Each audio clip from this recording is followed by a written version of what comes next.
K சரண் நாங்களே. வேலூர் கம்பன் கழகம் இன்றைய தினம் கவி சக்கரவர்த்தி கம்பனுக்கு ஒரு பிரம்மாண்டமான விழாவை கருத்தரங்கம் மற்றும் கவியரங்கம் மற்றும் பரிசளிப்பு விழா பட்டிமன்றம் என்று ஒரு முழு நாள் நிறைவு விழாவாக மிகச்சிறப்பாக கொண்டாடி கொண்டிருக்கக்கூடிய இந்த விழாவுக்கு காலையிலேயே வரவேற்புரை நல்கி சிறப்பாக இதை தொடங்கி வைத்திருக்கக்கூடிய பெருமைக்குரிய வேலூர் கம்பன் கழகத்தினுடைய செயலாளர் அண்ணன் சோலைநாதன் அவர்களுக்கு எங்களுடைய பட்டிமன்ற குழுவின் சார்பாக அன்பான வணக்கத்தை முதலிலே தெரிவித்துக் கொண்டு 2000 ஆண்டுகளுக்கு முன்பே வள்ளுவர் எப்படிப்பட்ட தொலைநோக்கு பார்வை உடையவர் என்பதற்கு பல குறள்கள் காரணமாக இருந்தாலும் இந்த கம்பன் கழகத்தை பொறுத்தவரையில் ஒரு குறள் மிக பொருத்தமாக இருப்பதாகவே நான் கருதுகிறேன். செல்வத்துள் செல்வம் செவிச்செல்வம் அச்செல்வம் செல்வத்துள் எல்லாம் தலை என்று வேலூர் கம்பன் கழகத்தின் தலைவராக ஒரு காலத்தில் செல்வம் வருவார் என்று சொல்லி அன்று 7000 ஆண்டுகளுக்கு முன்பாகவே திருவள்ளுவர் எழுதி வைத்திருப்பதாகவே நான் கருதுகிறேன். வள்ளுவன் தன்னை உலகனுக்கே தந்து வான்புகழ் கொண்ட தமிழ்நாடு. அமரர் தெய்வ திரு குப்புசாமி முதலியார் அவர்களுடைய காலகட்டத்தில் பல முறை நான் ஐயா அவருடைய அன்பு ஆணையை ஏற்று இங்கே வந்து வேலூர் கம்பன் கழகத்தில் பேசியிருக்கிறேன். அவர்கள் விழுப்புரம், பாண்டிச்சேரி அனைத்து கம்பன் கழகங்களிலும் வருகிற போது கம்பன் கழகத்தை சார்ந்த பொறுப்பாளர்களுக்கு யாருக்கும் இல்லாத ஒரு தனிச்சிறப்பு அவருக்கு உண்டு என்றால் 1300 தாண்டிய கம்பன் விழா கூட்டங்களுக்கு சென்ற பெருமை அவருக்கு மட்டும்தான் உண்டு. அதை யாராலும் முறியடிக்க முடியாது. இந்த இனிய விழாவிற்கு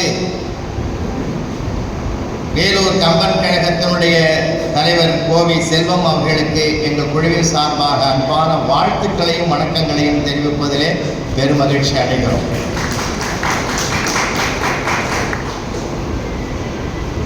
இந்த இனிய விழாவிற்கு மிக சிறப்பாக பாடுபட்டு கொண்டிருக்கக்கூடிய பொருளாளர் உறுப்பினர்கள், இணை செயலாளர், துணைத் தலைவர் அனைவரும், என் அருமை நண்பர் பாரதி கிருஷ்ணகுமார் அவர்கள் தமிழுக்கு கிடைத்த ஒரு தவம். அவர் அவ்வளவு நுட்பமாக பேசக்கூடியதில் வல்லவர். கொழும்பு கம்பன் கழகத்திற்கு நானும் அவரும் பல முறை இணைந்து சென்றிருக்கிறோம். எதையுமே ஒரு கண் முன்னாலே அதை காட்சிப்படுத்துவதிலே அவருக்கு நிகர் அவர்தான். அப்படி ஒரு குறும்படம் போலவே தன்னுடைய பேச்சை அமைப்பதிலே சிறப்புக்குரியவர். இப்பொழுது நடந்த கவியரங்கத்திற்கு ஐயா கவிதை பித்தன் அவர்கள் மிக அருமையாக அந்த கவியரங்கத்தை நிகழ்த்தி கொடுத்திருக்கிறார்கள். ரொம்ப அருமையாக இருந்தது. அதில் பாடிய கவிஞர்கள் அனைவருக்கும் என்னுடைய அன்பு வணக்கத்தையும், பரிசு பெற்ற பிள்ளைகள் அனைவருக்கும் என்னுடைய வாழ்த்தையும், அந்த பரிசு பெறுகிற பிள்ளைகளை எல்லாம் போட்டியின் மூலமாக தேர்வு செய்த தமிழ் ஆர்வலர் அனைவருக்கும் எங்களுடைய அன்பு வணக்கத்தை பணிவோடு தெரிவிப்பதிலே மகிழ்ச்சி அடைகிறோம். நான் அவங்க இல்லைன்னா இது கிடைக்காது. ஏன்னா எதையுமே செய்கிறது ஒரு ஆர்வம் வேணும். அந்த ஆர்வத்தோடு செயல்பட்டு அவர்களுக்கு சிறப்பு சேர்த்த அத்தனை பொறுப்பாளர்களுக்கும் எங்களுடைய வாழ்த்துக்கள், வணக்கங்கள். அன்பானவர்களே, இந்த அரங்கம் நிறைந்துவிடும். பட்டிமன்றம் என்றாலே எப்படிப்பட்டதாக இருக்கும் என்று வேறு எந்த மொழியிலும் இல்லாத ஒரு தனிச்சிறப்பு.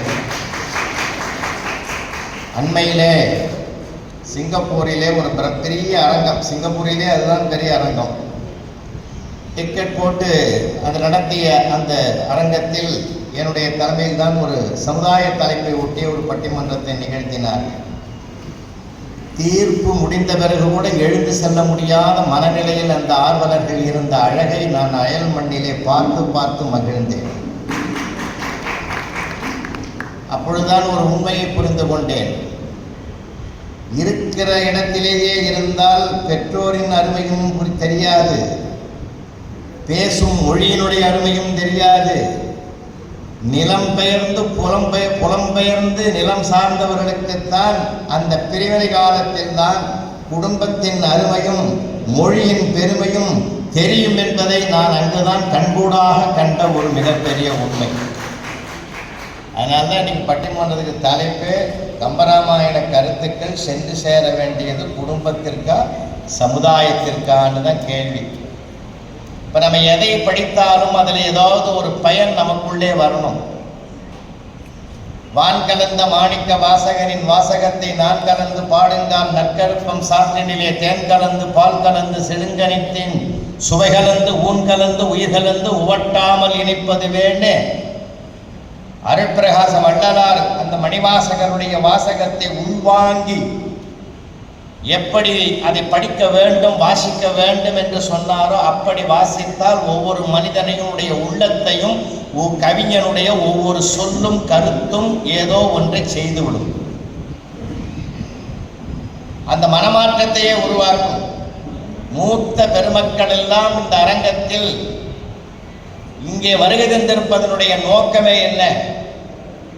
தமிழை செவி வழியாக கேட்டு மகிழ மகிழ இளமை திரும்புவதுதான் அதனுடைய பெருமையும் மகத்துவம் என்பதைத்தான் நான் அப்படி பார்க்கிறேன்.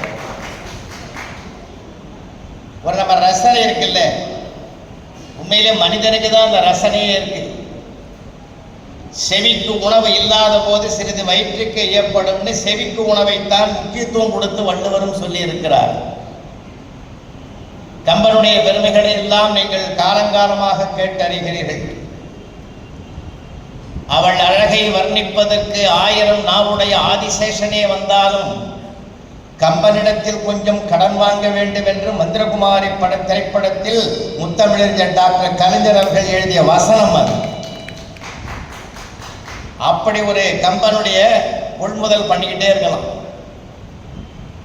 இந்த அருமை நம்முடைய அன்னை தமிழுக்கு பெருமை சேர்த்திருக்கிற ஒரு மிகப்பெரிய சிறப்பு. கம்பனை வளர்ப்பதற்கு அமரர் கம்பனடிக்குடி அவர்கள் தொடங்கி வைத்த காரைக்குடியிலே தொடங்கி வைத்த இந்த பெருமை வேலூரிலே அமரர் குப்புசாமி முதலியார் அவர்களால் தான் மிக பிரம்மாண்டமான ஒரு உயரத்தை அது தொட்டது. அந்த விருட்சத்தின் கீழே இன்றைக்கு விழுதாக வந்து அதை தாங்கி பிடித்து மீண்டும் ஒரு விருட்சமாக்குகிற பெருமுயற்சியில் தான் ஐயா டாக்டர் செல்வம் அவர்களும் சோலைநாதன் அவர்களும் இங்கே தங்களை அர்ப்பணித்துக் கொண்டிருக்கிறார். இது நிச்சயமாக ஒரு உயரத்தை தொடும். ஏன்னா நம்முடைய ஒரு அப்பழுக்கற்ற ஒரு அர்ப்பணிப்பு. காலங்காலமாக அறிஞர்கள் இந்த மேடை உலகத்தை எப்படி வளர்த்தார்கள் உங்களுக்கு தெரியாது இல்லை. வாக்கீச கலாநிதி தீவாஜா அவருடைய தலைமையிலே 1972ஆம் ஆண்டு பாண்டிச்சேரியிலே முதலாக நான் பட்டிமன்றத்தில் பங்கேற்ற போது ஒரு அணியினுடைய 3வது பேச்சாளர், வணக்கத்திற்கும் பாராட்டுதற்குரியவர் குமரியனந்த் இலக்கிய செல்வர் குமரியனந்தன் அவர்கள் வாக்கீச கலாநிதி அவர்களால் அழைக்கப்பட்ட போது மேடைக்கு வருகிற போது வீசி வீசி வேகமாக வந்ததனால் கை விரல் பட்டு ஒரு பொத்தான் அருந்து கீழே விழ அறுபட்ட பொத்தானோடு சட்டையை எப்படி அணிந்து கொண்டு முன்னிற்பது என்று கூச்சப்பட்ட அவர் முன்வரிசையில் உட்கார்ந்தவர்களை பார்த்து யாராவது பின் கொடுங்கோன்னு வாக்கீச கலாநிதி சொன்னாரு, குமரியனந்தன் பின்வாங்கலாமா? உடனே இலக்கிய செல்வர் குமரியானந்தன் சொன்னார், தீவாஜா அவர்கள் ஊக்குவித்தால் நான் ஏன் பின்வாங்குகிறேன். ஊக்கு பின்னு ரெண்டும் ஒரே அர்த்தம். சொல் விளையாட்டு எப்படி இருந்தது பாருங்க. இன்னொரு முறை சென்னையிலே ஒரு கூட்டத்தில் குமரியானந்தன் அவர்கள் வேகமாக அதிவேகமாக ரொம்ப ஃப்ளோவில் பேசுகிறார். அரை மணி நேரம் அந்த இலக்கிய உரை கேட்டு அரங்கம் அதிர்ந்தது. அடுத்து வந்து கிவாஜா அவர்கள் பேசினார்கள். குமரியானந்தன், நீங்கள் எங்கிருந்து வந்தீர்கள் என்று கேட்டார். அவர் சொன்னார், நான் வண்ணாரப்பேட்டையிலிருந்து நேரம் அங்கே தான் வந்தேன். அதுதான் வெளுத்து வாங்கிட்டீங்கன்னு. அது எப்படி பார்த்தீங்களா, என்ன அழகு. மேடையில் அந்த தமிழ் கொஞ்சம் விளையாடியது, அதற்கென்றே ஒரு கூட்டம், பெரும் கூட்டம் வரும். அதிலே மிகப்பெரிய வல்லமையான ஒரு உயரிய இடத்தை தொட்டவர் திருச்சி ராதாகிருஷ்ணன் அவர்கள். அந்த கம்பெனியிலே சொல் விளையாட்டை, சொல்லழகை, சொல் ஓவியத்தை எடுத்து நமக்கு காட்டுவார். நம்முடைய சீனிவாசராகவன் என்ற மிக பிரமாதமான ஒரு எழுத்தாளர் இருந்தார். அது எத்தனை பேருக்கு தெரியும்னு தெரியாது. சீனிவாசராகவன் என்கிற ஒரு தமிழ் எழுத்தாளர் சிந்தனை என்ற ஒரு மாத இலக்கிய ஏட்டை நடத்தியிருந்தார். அந்த சிந்தனை மாத இதழுக்கு ஒரு நண்பர் பொன்மான் என்று ஒரு கட்டுரை எழுதினார்.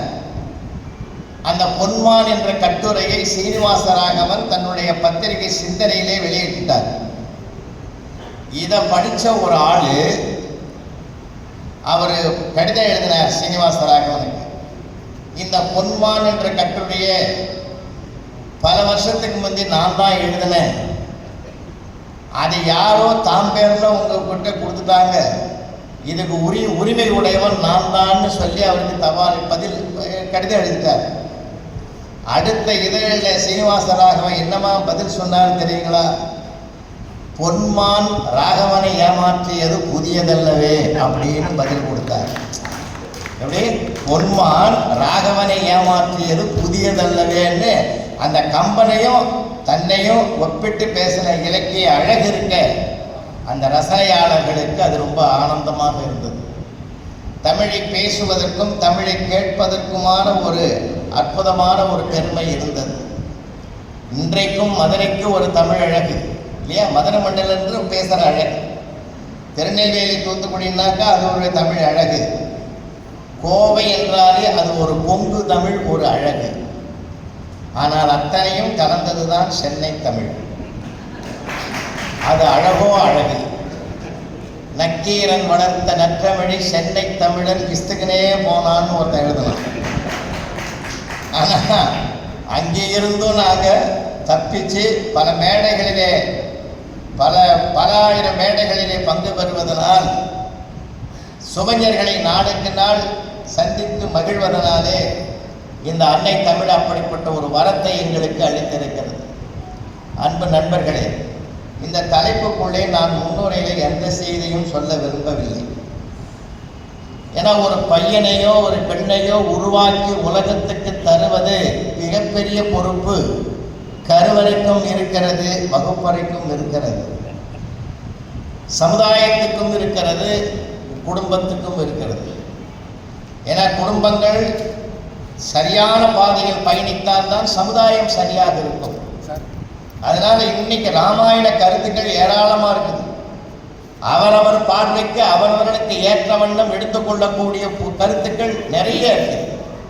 இருந்தாலும் அந்த கருத்துக்களை எடுத்துக்கொண்டு எப்படி குடும்பத்துக்கு பயன்படுத்தலாம், இன்னைக்கு குடும்பத்தினுடைய சூழ்நிலை எப்படி இருக்கு, ஒரு காலத்தில் எப்படி இருந்தது, இன்னைக்கு எப்படி இருக்கு. மனிதர்கள் உறவுகள் மட்டுமே நிறைந்திருந்த வீடு இப்ப கருவிகளால் நிறைக்கப்பட்டு இருக்கிறது. உண்மையா இல்லையா?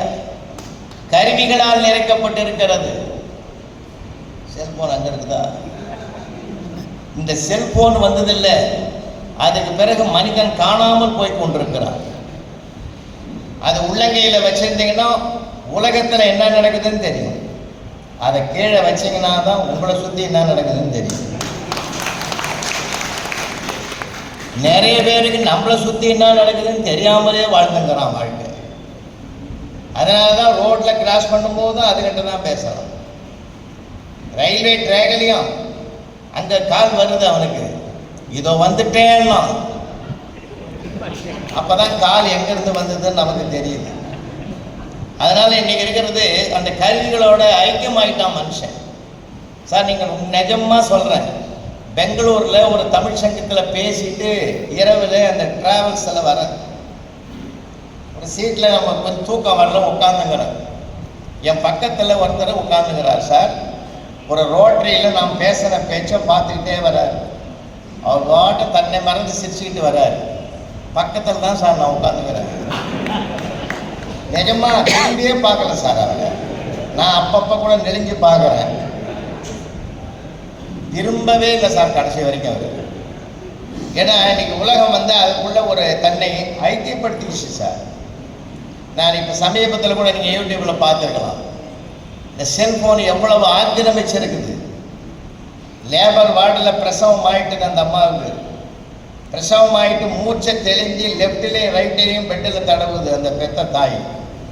நர்ஸு சொல்லுது, அங்கெல்லாம் தேடாதமா, குழந்தை என்கிட்ட இருக்குது. நான் அதை தேடலை சிஸ்டர், என் செல்ஃபோன் எங்கே இருக்குதுன்னு தேடுறேன். பிள்ளைய தேடின காலம் போய் செல்ல தேடுற அவளை நிலைக்கு நம்ம வந்துட்டோமா இல்லையா? 12:30 மணிக்கு மிட் நைட்டில் ஒரு அம்மா மேக்கப் பண்ணுது சார், பொட்டு வைக்குது, பூ வைக்குது, லிப்ஸ்டிக் அடிக்குது. வீட்டுக்காரனே எடுத்துக்காட்டான், உன் மேக்கப்பை யார் இந்த அர்த்தராயத்தில் பார்க்க போகிறான், எதுக்கு இந்த ஆர்ப்பாட்டம்? வாயை மூடியா, செல்ஃபோனில் பேசலாக்கி வச்சுக்கிறேன், ஒத்து பார்க்குறேன், அது ஓப்பன் ஆக மாட்டேன்னுது. ஏன் அவஸ்தை எனக்கு, நீ கம்முன்னு படுன்னு. அப்போ அவன் சிரிச்சுக்கிட்டே படுத்துக்கிறான், நீ ஏன் மறுபடியும் சிரிக்கிறேன்னா, அதெல்லாம் ஒன்றும் இல்லை, ஒரிஜினல் கொஞ்சம் செல்லுக்க பிடிக்கல, நான் 10 வருஷமாக அவங்கள குடும்பம் பண்ணுறேன்னு என்னை கருணையோட பார்க்கணும். இப்போ ஒவ்வொருத்தர் வாழ்க்கையிலும் இந்த செல்ஃபோன் சிக்கல் பெருசாக இருக்குது சார். அன்னைக்கு ஒரு காலகட்டத்தில்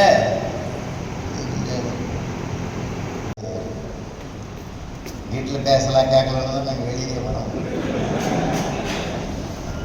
அதனால் வாழ்க்கையில் இன்னைக்கு செல்ஃபோனுடைய பிரச்சனை எவ்வளவு இருக்குதுன்றது உங்களுக்கு தெரியாது இல்லை. மனிதனை மதிப்பதை விட கருவிகளினுடைய மோகங்கள் தாக்கங்கள் அதிகமாக போச்சு. தாத்தா பாட்டி பெரியப்பா சித்தப்பா அத்தை மாமான்னு எத்தனையோ பேர். மதுரைக்கு என் தம்பி முறையாமல் நம்ம உள்ள வீட்டுக்கு போன மாடியிலேருந்து படி இறங்குற அந்த பையன் என்னை பார்த்துட்டு, சார் உங்களை எங்கேயோ ஃபேஸ்புக்லேயோ ட்விட்டர்லேயோ வாட்ஸ்அப்லேயோ எங்கேயோ பார்த்த மாதிரி இருக்குதுன்னா, நம்ம பெரியப்பாடா. ஏன்னா உறவுகளை பார்க்கறத கூட காலம் மாறி போச்சு சார். இப்போ எல்லா காலமும் தலைகீழ இருக்குது இல்லைங்களா? நான் பணிவாக சொல்கிறேங்க, தப்பாக நினைக்காதீங்க. ஒரு காலகட்டத்தில் கல்யாண பந்தியில் கூட எவ்வளோ விருந்து அமோகமாக நடந்தது. மூத்த பெருமக்கள் இருக்கிற அமைதி நம்மளை கூப்பிட்டு உள்ள விட்டு போய் வாழை இலை போட்டு தலைவாழை இலை போட்டு உணவு பரிமாறி அந்த உறவுகள்லாம் நம்ம பக்கத்தில் நின்று அவர் அது குடிக்க இது குடிக்கணும்லாம் சொல்லி நம்மளை மகிழ்ச்சிப்படுத்தின காலமெல்லாம் மறைஞ்சு போச்சு. இப்போ என்ன பண்ணிட்டாங்க, சுருக்கமாக கொண்டுட்டாங்க. அந்த பஃபேமா கொண்டாந்து அவனு ஒரு 15 பேர் நிற்கணும். நாம ஒரு தட்டை தூக்கும் போய் 5 பேர்கிட்ட நிற்கிறோம். ஐயான்னு தான் சொல்லலை, இப்படி நேற்றம் ஒரு வடையை வைக்கிறான், இப்படி நேற்றம் ஒரு ஸ்வீட்டை வைக்கிறான், அப்படியே போகிறோம். கடைசியில் ஐயா அம்மா சோறு போடுன்னு தான் கேட்கணும். நாம் இன்னைக்கு நிலைமை அவரவங்களும் கையில் வேண்டுற அளவுக்கு காலங்கள் மாறிக்கொண்டிருக்கக்கூடிய ஒரு நிலை. இன்னும் சொல்ல போனால் நம்ம தமிழ்நாட்டை பொறுத்தவரையிலே சில சந்தேகங்கள் எனக்கு வரும். அடிக்கடி நான் நிறைய திருப்பூருக்கும் கோயம்புத்தூருக்கும் பறந்துக்கிட்டே இருப்பேன். அங்கே பார்க்குறப்பெல்லாம் ரயில்வே ஸ்டேஷனில் சில நேரங்களில் வந்தே பாரத்தில் போனோம்னா ஒரே நார்த் இந்தியன் கூட்டம் தான் சார். எங்கே பார்த்தாலும் அவன் தான் சார் விற்கிறான், எங்கே பார்த்தாலும் அவன் தான் இருக்கிறான் சார். ரொம்ப கஷ்டமாக இருக்குது. என்னை கூட வந்து சில பேர் கேட்டான், அவங்க காருக்கு நான் டிரைவரை வரட்டுமான்னா, நீ வேணாம் பாட்டுனேன். நீ இந்த டிரைவருக்கு மட்டும் எல்லா வேலையிலையும் வந்து உட்காந்துட்டீங்க. 10 கூட்டத்துக்கு முன்னே டிரைவிங் வச்சு கூட்டும் போவேன். 11ஆவது கூட்டத்தில் ஒரு அணியில் என்னையும் போடுங்கன்னு. இது வரைக்கும் பட்டிமன்றத்தில் அவன் வராத இடம் ஒன்று தான். இன்னும் கொஞ்ச நாள் போனால் தமிழை பேசிட்டு அவங்களோட வந்து உட்காந்துருவோம். அதனால் இன்றைக்கி இருக்கிற கால சூழ்நிலைகள் எல்லாமே மாறுபட்டும் வேறுபட்டும் கிடக்குது. பெற்றோர்களுக்கு பிள்ளைகளுடைய பண்பாடை பற்றி கவலை இல்லை, படிப்பை பற்றி கவலைப்படுகிற அளவுக்கு பண்பாட்டை பற்றி கவலைப்பட வாய்ப்பில்லை. பிள்ளைகளோடு கொஞ்சம் மகிழ்ந்து பேசுவதற்கு கூட நேரம் இல்லை. இன்னொரு பக்கம் பார்த்தீங்கன்னா சமுதாயம் எப்படி இருக்குதுன்னா மாறுபட்டும் இருக்கிற ஒரு சூழ்நிலை. ஒரு காலத்தில் முல்லைக்கு தேர் கொடுத்தான் பாரி, மயிலுக்கு போரை கொடுத்தான் பேகன். இப்படிப்பட்ட ஒரு வள்ளல்கள் இன்றைக்கு நம்மால் படிக்க முடியதை தவிர, கேட்க முடியதை தவிர பார்க்க முடியல இல்லையா? இன்னொருடைய துன்பத்தை தன் துன்பமாக எடுத்துக்கொண்டு அதற்கு பரிகாரம் தேடுகிறவர்களை பார்க்க முடியவில்லை. தங்கள் வாழ்க்கைக்கு பரிகாரம் தேடுகிற பரிகார ஸ்தலத்துக்கு போகிறவர்கள் பெருகிவிட்டார்களே தவிர மனிதனுக்கு மனிதன் பரிகாரம் செய்வதற்கு தயாராக இல்லை. அவங்கவுங்க விதைத்தவன் அவங்க தான் போகணும்னு நினைக்கிற அளவுக்கு இன்னைக்கு காலம் மாறி போச்சு. அதில் தான் இன்னைக்கு நாங்கள் இந்த கம்பராமாயண கருத்துக்கள் எவ்வளவு இருக்கு, இவ்வளவும் சொல்ல முடியாது. தொட்ட இடங்களிலெல்லாம் குடும்ப உறவுகளுக்கும் ஏற்ற செய்திகள் நிறைய இருக்கு. சமுதாய சிந்தனைகள், சமுதாயத்தினுடைய பொறுப்புகளை அதிகரிப்பதற்கும் வேண்டிய செய்திகள் அங்கே இருக்கிறது. அதனால் இந்த அறிஞர் பெருமக்கள் இங்கே 4 பேர் வந்திருக்காங்க. இந்த 4 பேருமே ரொம்ப அருமையாக மெத்த படித்த பெருமைக்குரியவர்கள். பேராசிரியர் டாக்டர் முத்துலட்சுமி அவர்கள் தருமபுரம் ஆதீன கல்லூரியினுடைய பேராசிரியராக திகழக்கூடிய பெருமைக்குரியவர். அவர்கள் மெகா தொலைக்காட்சியிலே நிறைய நீங்க அவங்கள பார்த்திருக்கலாம். இலக்கிய வளம் நிறைந்த பேச்சாளர். அவர்களுக்கு சைவ பேரொளி என்று மிகப்பெரிய உயரிய விருதினை அளித்து மகிழ்ந்திருக்கிறது தருமபுரி ஆதீனம். ரொம்ப தலை சிறந்த ஆய்வாளர், சைவ சமயத்திலே நுண்மான் நுழைவுலம் பெற்றவர். அவர்கள் பல தலைமையிலே, பல அறிஞருடைய தலைமையிலே வலம் வரக்கூடிய பேச்சாளர்.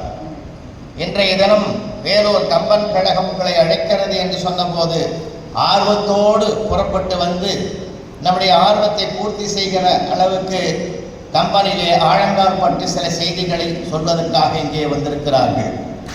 அதே போல அந்த அணியிலே பேச இருப்பவர் வாசு சசிகுமார் அவருடைய தந்தையார், நம்முடைய பெரியவர், மூத்த தமிழறிஞர் 16 வயது உடையவர் அவருடைய தந்தையார்.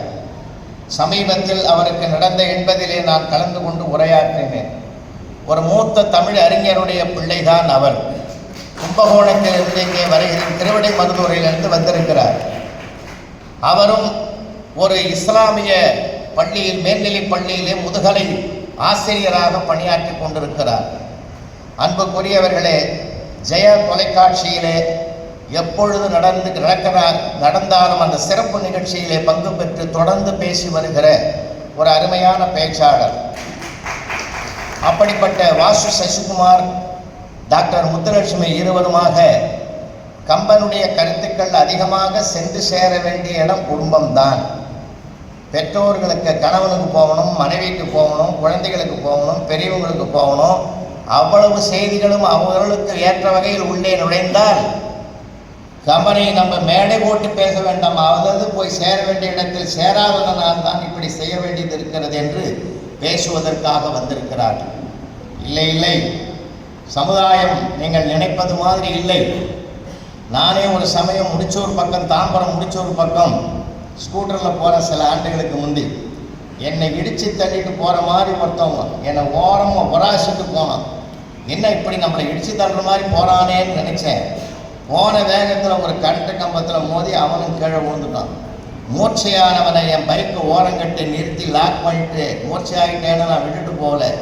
நாடு பூரா, உலகம் பூரா நம்ம மனிதநேயத்தை பேசுகிறோம். நம்ம நடக்கலாம் எப்படி, அவனை ஆட்டோவில் போட்டு தீபம் ஹாஸ்பிட்டலில் சேர்த்து ஃபஸ்ட் எய்டெல்லாம் கொடுத்து அவனை மூச்சை தெளிய வைக்கட்டும்னு வீட்டுக்கு ஃபோன் பண்ணேன். அவன் நான் தெரிஞ்சவன் தான்.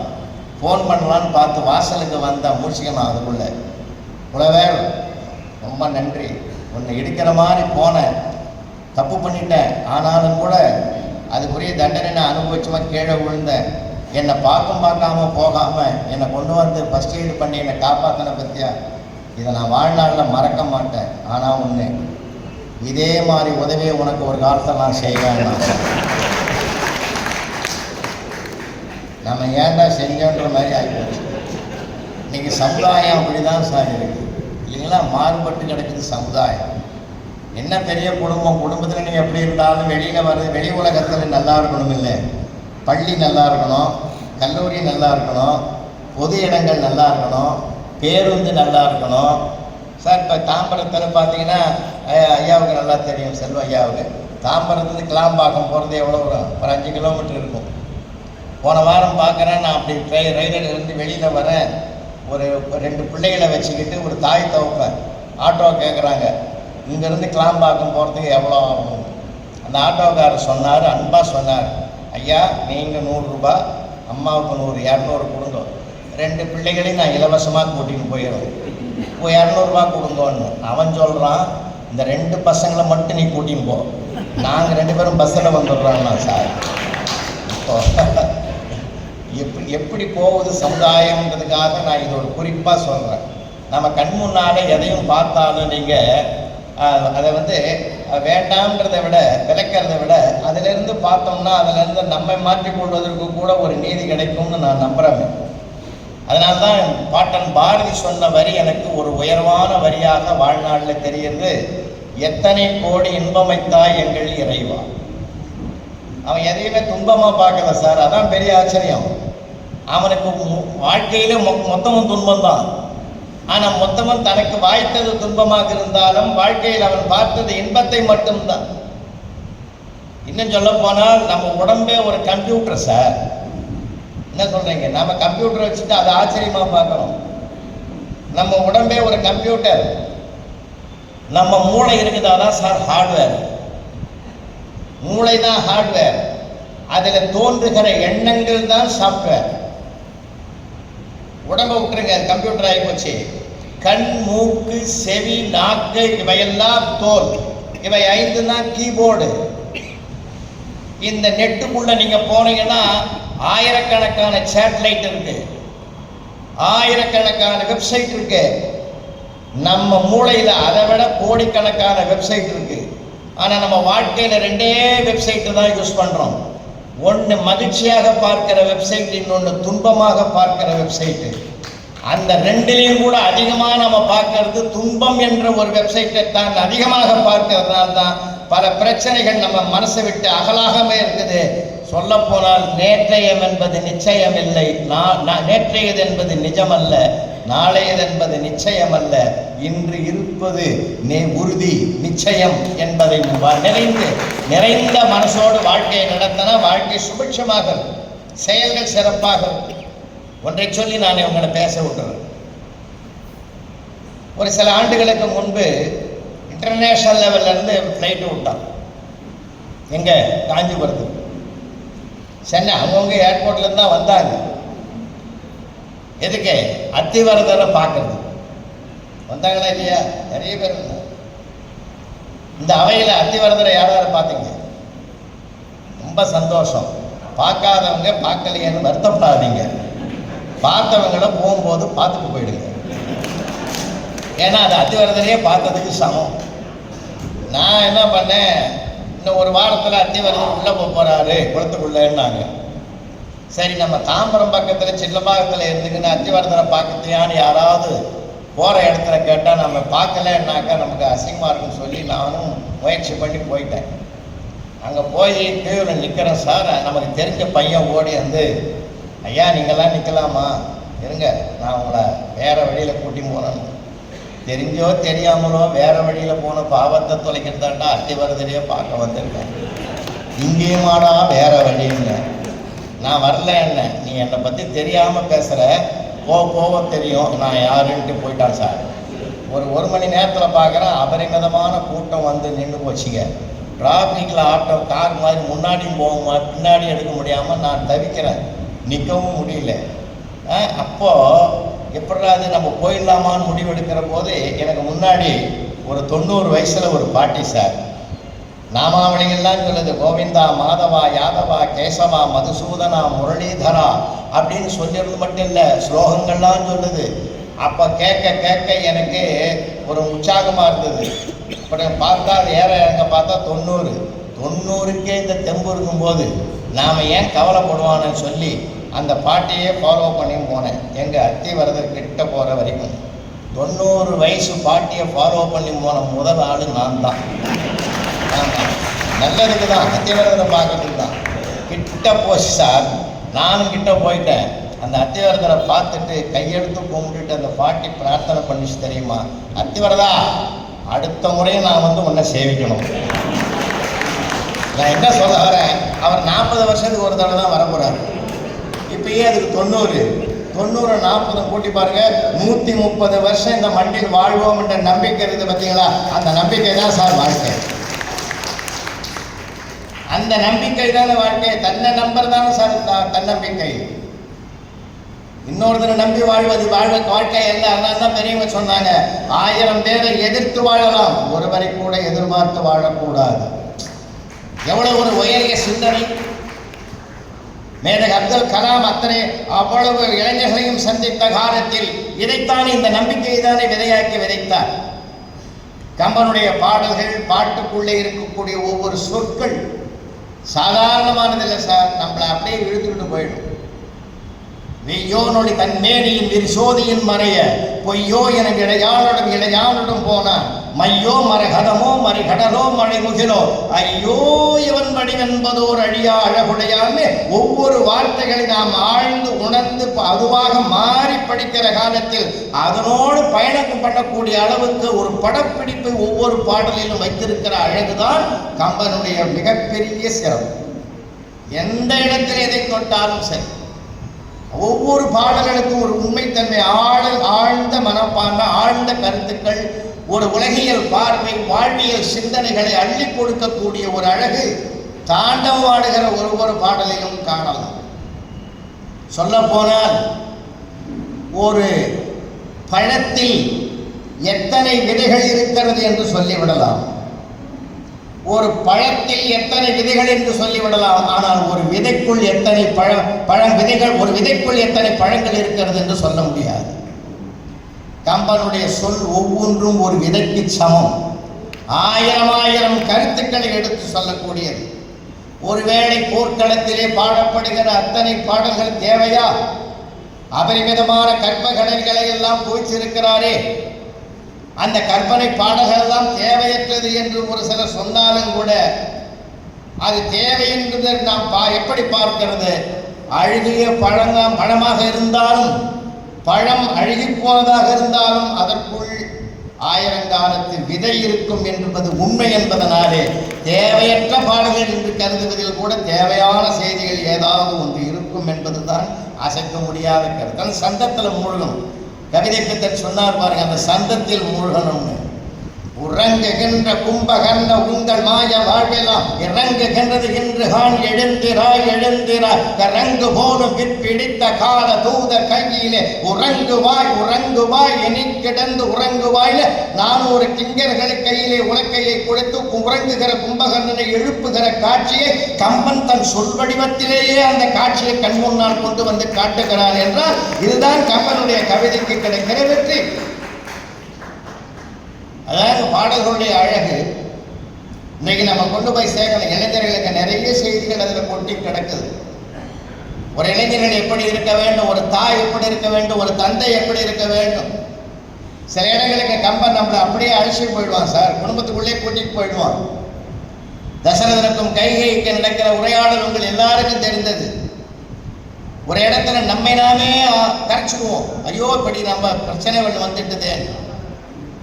கண்ணே வேண்டும் எனினும் ஈய கடவேன் என் உள்நேர் ஆவி வேண்டினும் இன்றே உனதன்றோ பெண்ணே வன்மை கேகையன் மானே மண்ணே கொள்ளி மற்ற ஒன்றும் அற என்றான்னு ஒரு சக்கரவர்த்தி தன் மனைவியிடத்தில் கெஞ்சுகிற காட்சியை அந்த கொஞ்சம் தமிழிலே அழகாக சொல்றான்.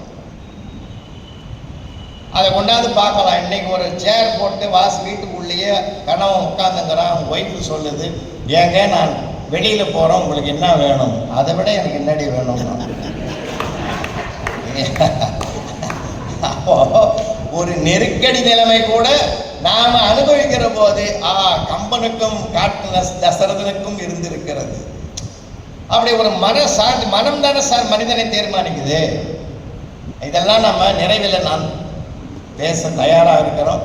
இந்த அரங்கம் ரொம்ப அருமையான ஆன்றவிந்தடங்கிய கொள்கை சான்றோன்னு சொன்ன ஒரு அவையாக நாங்கள் கருதுகிறோம்.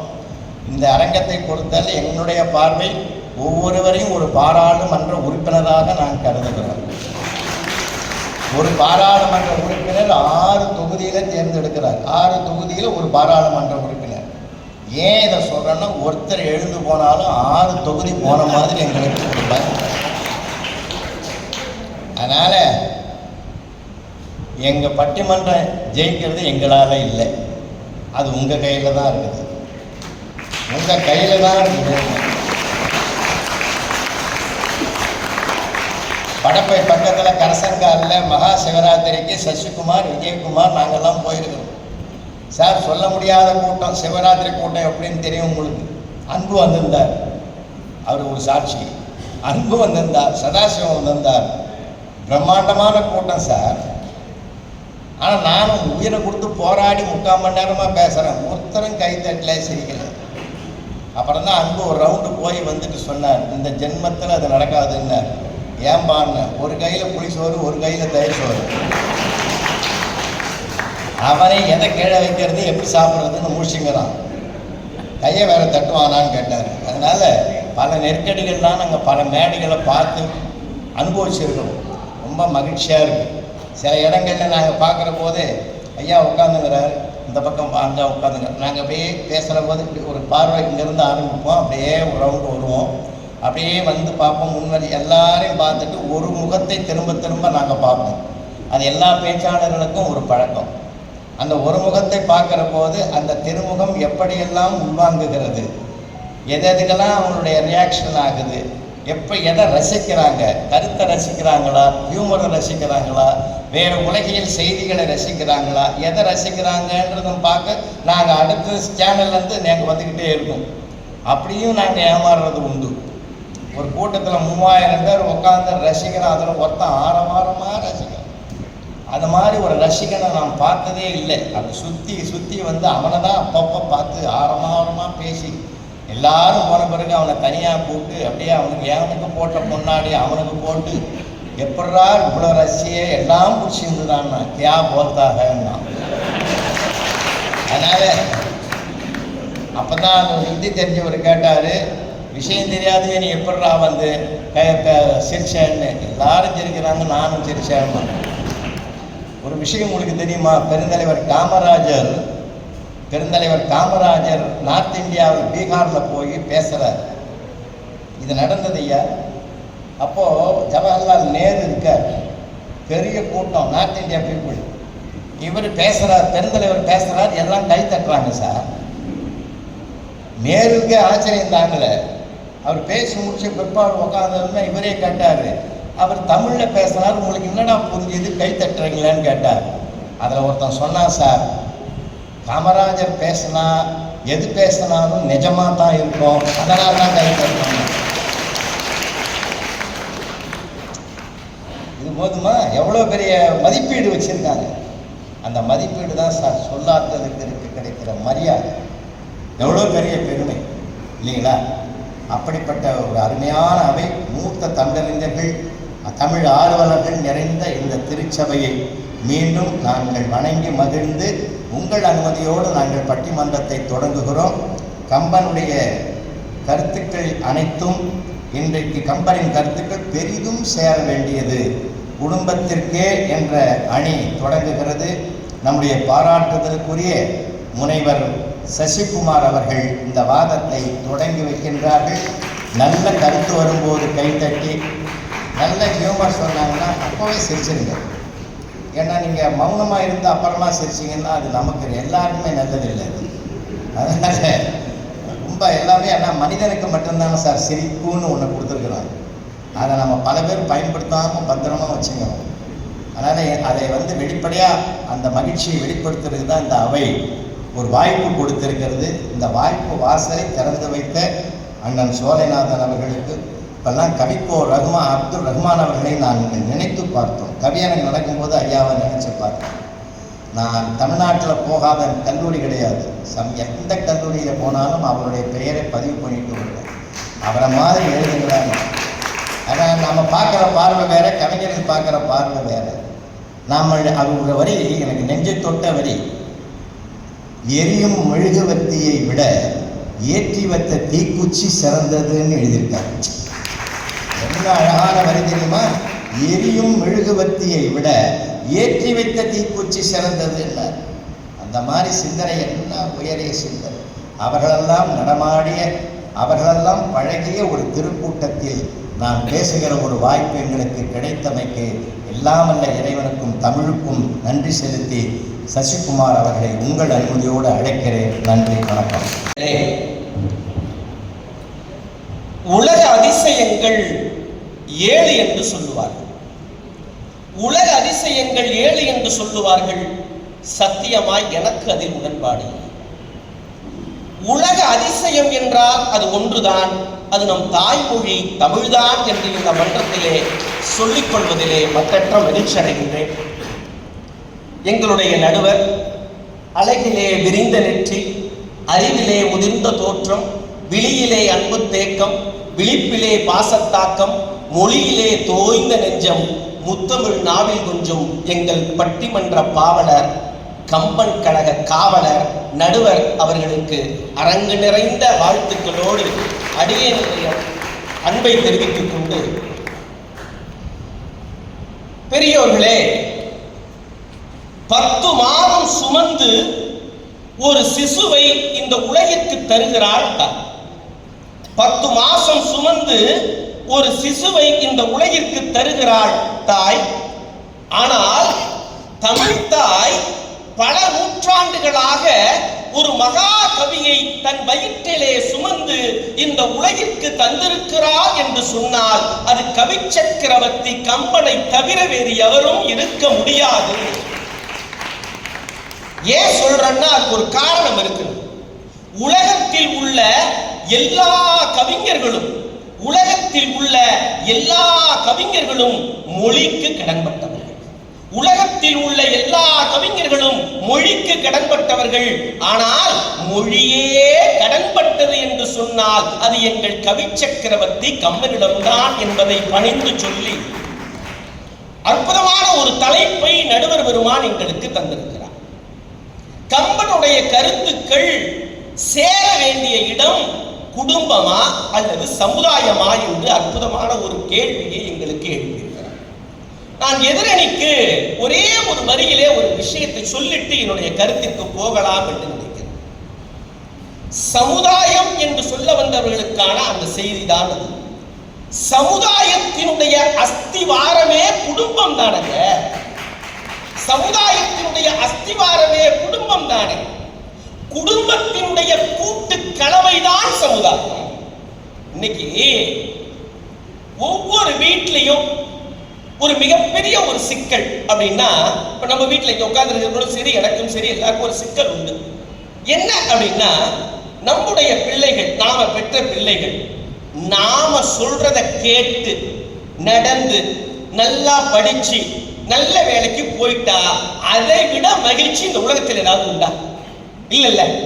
இப்ப ஒரு அம்மா என்ன பண்ணுச்சு, பையன்கிட்ட சொல்லுது, காதுல கடுக்கம் போடாதுன்னு சொன்னேன், கேட்க மாட்டேன்ட்ட. முடிய நீளமா வளர்க்காதுன்னு சொன்னேன், கேட்க மாட்டேன்ட்ட. இப்ப இவன் கேட்டான், அதனால என்னம்மா ஆச்சுன்னா, ஒண்ணும் இல்லடா, உங்க அக்காவை பொண்ணு பார்க்க வந்துட்டு இப்ப ஒன்ன பிடிச்சிருக்குன்னு சொல்றாங்க. எனக்கு என்னன்னா, கம்பன் தசரதன் வாயிலாக இந்த உலகிற்கு அற்புதமான ஒரு செய்தியை தந்தான். ராவணனை கூப்பிட்டு நீ முடிசூடிக்கணும்னு சொன்னான். சொல்வதற்கு முன்பாக ஒவ்வொரு குடும்பத்தில் உள்ள பெற்றோர்களுக்கும் பிள்ளைகளுக்கும் அற்புதமான ஒரு செய்தியை தந்தான். மன்னவர் ஆடவர் அல்ல, வானவர்க்கு அரசாம் பொன்னின் வார் கடல் புறந்தவன் போலியர் அல்ல, நோன்பு இழைத்தவர் அல்ல, வேறு யாரு?